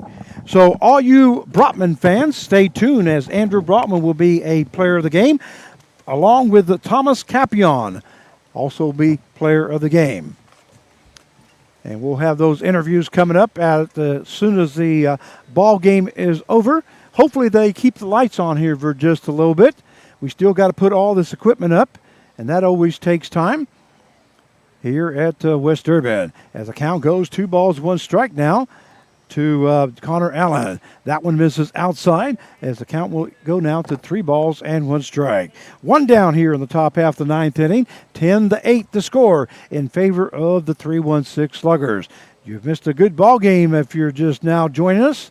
Don't forget, the Newton Rebels will be in action tomorrow at 5 p.m. as they take on the Sluggers in a doubleheader. That means that we will play no game on Thursday. We'll get a break on Thursday. And guess what? We may play 36 holes of golf on Thursday instead of 18. So 3-2 now, full count now to Connor Allen. And here's the pitch. Swing and a miss there by Allen as he goes down for out number 2. Good pitch there by Fenton for the second out. As he just challenged Connor Allen, and that will bring up the right fielder number 8, Thomas Capion. If you missed the Thomas Capion interview last time, he was the player of the game, I urge you to go to YouTube, Newton Rebels Baseball, and check out that interview. It was just totally amazing to hear a young man speak the way he speaks. That ball lifted to the first baseman, and that is out number 3. And that is the ball game, as the final score is the 316 Sluggers 10 and the Newton Rebels 8. Well, you missed a good ball game in person, but we hope that you caught it here on YouTube. And that interview was 2 games ago, and that game was against the Sluggers that we lost 14-3. So go back and look at that interview by Thomas Capion. Once again, I've gotten a lot of comments about that interview and from different fans. And if you did miss it, go to YouTube, punch in Newton Rebels Baseball, check out the ball game from 2 games ago it was the first game of the series against the Sluggers, and catch that. We're going to catch him again tonight. Not quite catch as much time with him tonight, but we will get a chance to interview Andrew Brotman, the player of the game, and Thomas Capion here this evening. So stay tuned for that. Like to remind you, before you do leave us, don't forget that the Newton Rebels will be in action tomorrow at 5 o'clock as they play a doubleheader against the 316 Sluggers, and they finish off the series against the Sluggers. The game time starts at 5 o'clock, and it will be a doubleheader. It will be 2 7-inning games tomorrow, and that means there will be no game on Thursday. No game on Thursday for your information. And we got the players of the game hopefully coming over shortly, because this announcer can't talk that much. And here comes Mr. What is your name anyway? Carv Kavala, the general manager for the Newton Rebels. Yeah, Coach Gibbs went to go get him, so they should be here. Cause, as you know, they'll listen. There he is, Coach Gibbs. But after the meeting, okay. So, but what'd you think, Frank? I mean, what an offensive display right here. Well, I mean, it's the Newton Rebels did score 9 runs on. Wait a minute, did I say 9 runs? What was the final score? 10-8. What wasn't it 8? 10-9. There's a 10-8. 10-8. 10-8. That's what I thought. I must have pushed the wrong button there. It is 8-10 was the final score, and we'll go ahead and put that final there. My bad. And that they did have 12 hits. And they were only out hit by the Sluggers by 1. Yeah, and the Sluggers had 13 hits. But they went, and the trouble was 1, 2, 3, 4 innings. The last 4 innings, in a game like this, you got to keep scoring. And we had some opportunities, just not the 2 out hits, and that's what you and I had talked about. A game like this, you got to keep scoring. It's the game. Remember what I said? I said it's the team that doesn't score. It's not always the teams that keep scoring. Well, Van Deventer came in and shut him out. Yeah. Did a good job as he went 3 2/3 innings. Only gave up 3 hits, no runs, no earned runs, no base on balls. Another most important thing. Right. He did have 2 strikeouts as he faced 14 batters. So once again, we'll have Thomas Capion and Andrew Brotman will be our players of the game. So those Brotman and Capion fans, stay tuned as they will be joining us here for this evening for the player of the game. We need to go ahead and hustle and bring them over here, please, because I'm not sure when they're going to turn all the lights off. Yeah, they should listen to you. They should listen to you. You're the man. But like I said, you can only tell them that you need to get over there. There he is. There's Thomas. Here we go. Okay, Hold on. we're gonna bring Thomas Capion first of all to the interview booth, and Thomas Capion now joining us here. And Thomas, we welcome you once again. Player of the game, along with Andrew Brotman. Tonight, Thomas, you were 3 out of 5 with a home run and 2 doubles. You had that 1 RBI, but you hit the ball well tonight. Yeah, feels good to be back. Just feels nice to be back. I was singing well. It does help when they give me something I can hit on an 0-2 pitch, but felt good being part of the back-to-back-to-back. That's always exactly nice. right. And we were talking about that. Carv and I were talking about that. That's the first time as an announcer that I've called back-to-back-to-back home runs, and it's a thrill to do that. And you were the second in line there on those home runs, and there was no doubt about it when you hit that. Yeah. As soon as you hit it, we called it, and you can go back and see it on the screen there. And you hit that one well, and was out of the ballpark. But anyway, you did have 3 for 5 here this evening. Of course, you popped up to the to make that last out, but that happens. Yeah. We lose the game 10-8. This is a lot better action than the last time you were player of the game, as we lost 14-3. You're right. Yeah. It's definitely fun being a part of close games like this. I don't know. It's my uncle just died today, so I'm just contributing this game to him. That's what was going through my mind this whole game. Sorry to sort of drop the bomb on you. That's right. Our condolences to you and your family on that.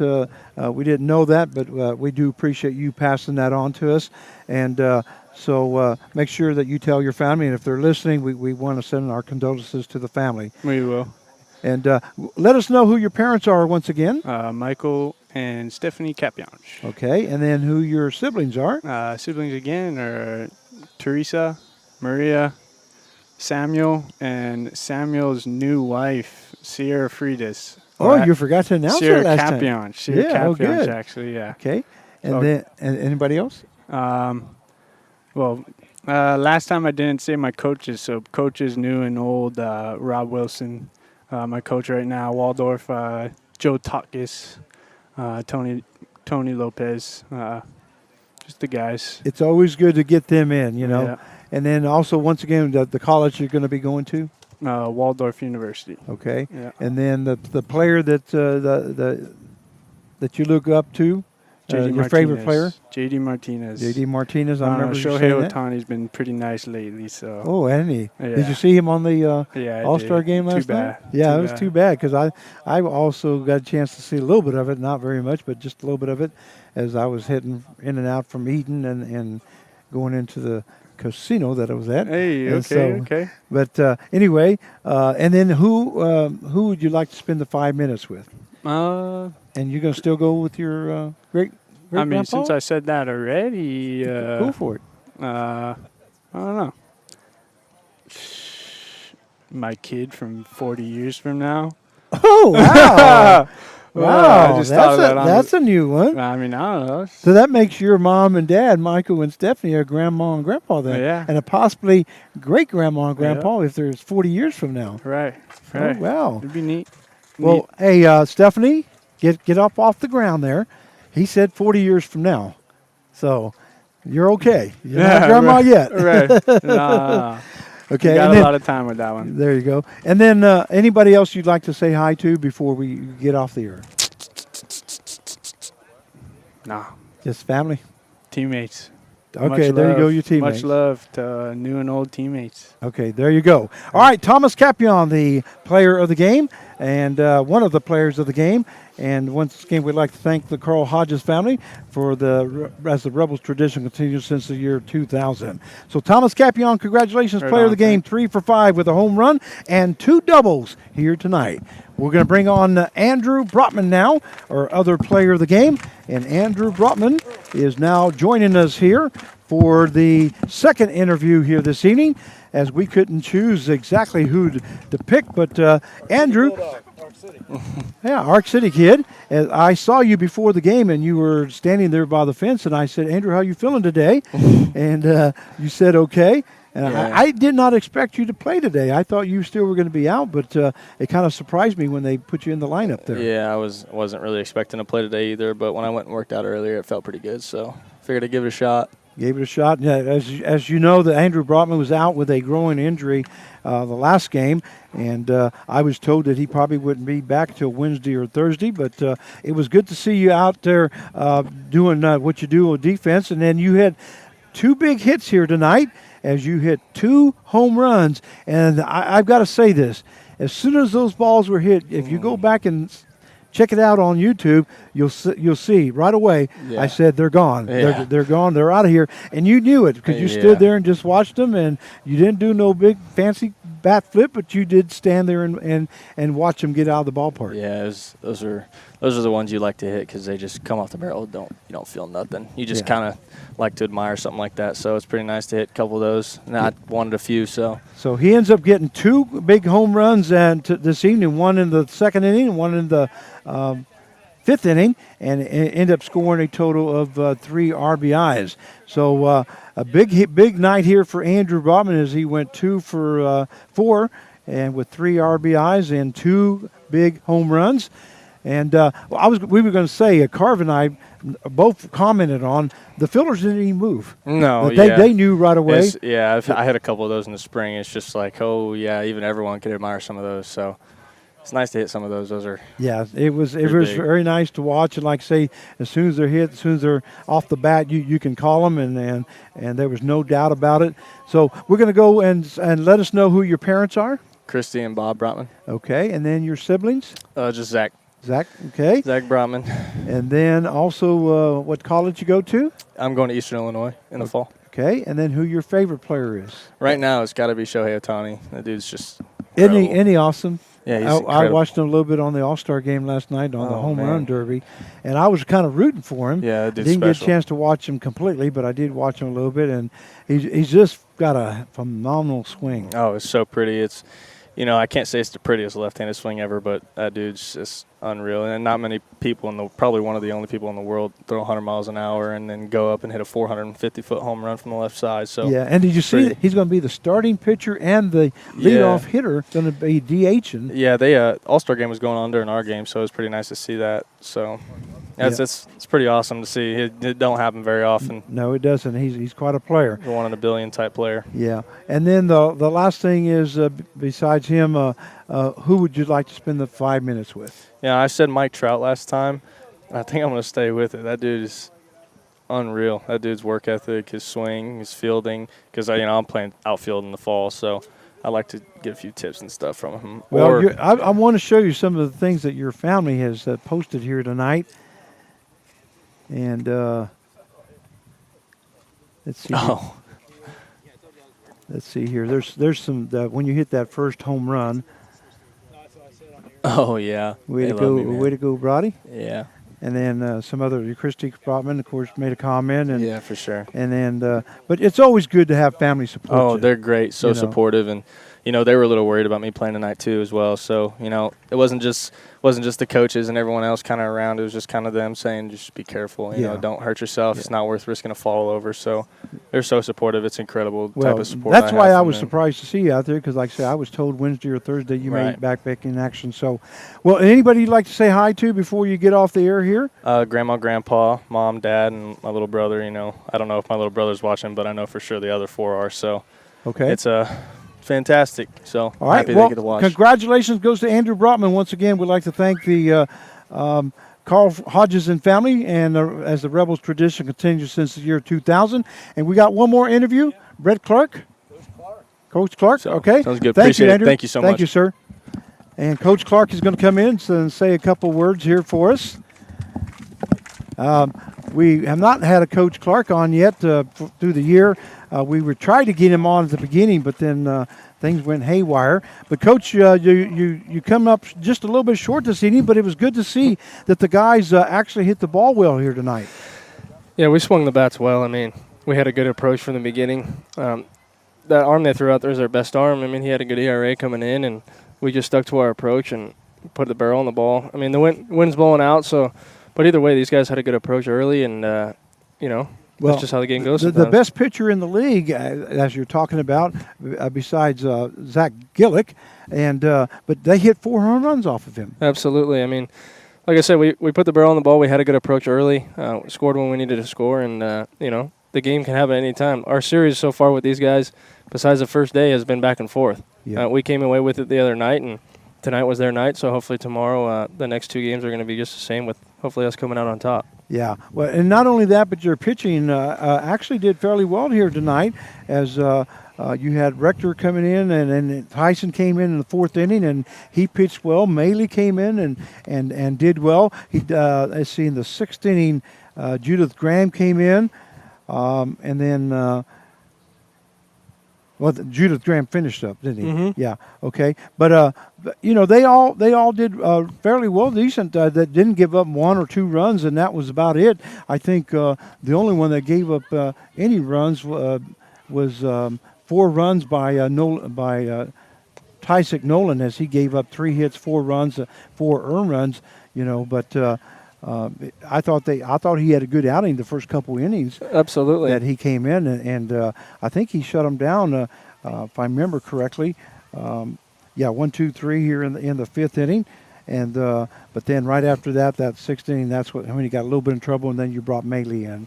Yeah, I mean, our pitchers in the second half of the season have been coming in and doing their job. They're keeping us in games, and our offense is doing what they've been doing all summer long. So all we're looking for the rest of the season is to keep us in the game and give us a chance to win, and that's what they've been doing. Yeah, exactly right. And then there for about five games, I think it was, you had pitchers that went 5, 6, 7 innings. Right. That really helped out when we lost pitchers. And so that really helped out the pitching staff. And then you were able to get into those last couple innings where you brought in Zach Gillick or Maley, to finish off those last couple innings. And I think the pitching has really, like you said, has really stepped up the second half. Absolutely. And we're playing better baseball right now. We know we don't have a chance to win the league, but we want to finish on a strong note. And these guys are grinding every day. And that's all I'm asking them to do. I say, hey, just grind, give us a chance to win, and anything's going to happen. Now, they're still playing in the Sunflower Collegiate League postseason games? Or so not? there is no league tournament this year. Not? Okay. So there's no league tournament. There is a Midwest Regional. I don't know if we're going to play in that or not, but there is no league tournament anymore. Okay, because I saw something on it today, and I thought, well, I thought they weren't having one. Maybe. Oh, I know where I saw it. I saw it here on my scoring sheet here, where it said the tournament. So. Yeah, that's the Summer Ball Showdown that they have going on. That new tournament that they're putting together. Okay. That's going to be at the same time that that's NBC. a whole different thing. Oh, going okay, on. Okay. That's what that was then, because I was thinking that was the Sunflower Collegiate League postseason tournament. So, but anyway, we think that the team is playing a lot better ball, and hopefully here we still got 12 games left. Yeah, we have a makeup game with Cheney, so that probably makes it 13. Okay. And like I said, we're just going to go out and play the best baseball that we've been playing lately, and we're going to get our wins. We're going to lose some tough ones like we did tonight, but that's just how the game goes. So as long as these guys keep coming out, doing what they're supposed to do, pitchers keep us in the game, it's going to be a fun finish. And as long as they give you a chance, that's all we can ask from each of these kids is just give us a chance. If we lose, we lose, but at least we have a chance. Absolutely. So we're joined by Brett Clark. And Clark, you married? Yeah, wife Bailey. And then 2 kids, Hunter and Caston. Okay, 2 kids. And now one of them you just had recently, didn't you? Yeah, he's a year and 4 months old. Okay, because I was thinking it was last year that you had him or something like that. And but I wanted to make sure you get them announced, because we know that you couldn't do what you do without the wife's absolutely help. She is the backbone of the family. I mean, when I'm out here, doing this job, and she lets me do what I love, and and I appreciate that so much. And like I said, without her at home, making sure the kids are taken care of, I can't ask for any more, so I'm very appreciative of that. That's right. So we want to make sure we give her a shout-out. We'd like to thank all the sponsors once again. Peyton Paul, attorneys at law, sponsors the Cobra Enterprise Store and Stuff and Realty Connections. Also like to thank the Colonel Tim Mahler family in honor of the Kansas National Guard. Your home team, always ready, always there. Also the pitching changes as sponsored by Ray Roofing. They have you covered. And then home runs, which we had 4 tonight, which is great to see. Sponsored by the John Odeman family, proud friends of the Newton Rebels. And then the players of the game, great plays of the game, and players of the game are sponsored by the Carl Hodges and family. The Rebels tradition continues since the year 2000. Back Alley Pizzas and Curtis C's. And also would like to thank all the host families here this evening. You've been watching Newton Rebels baseball. Don't forget, tomorrow evening, the Newton Rebels will start their game at 5 o'clock as they have a doubleheader. No game on Thursday. Once again, this is Frank Martinez, the voice of the Newton Rebels. You've been watching Newton Rebels the night they lose 10-8 in favor of the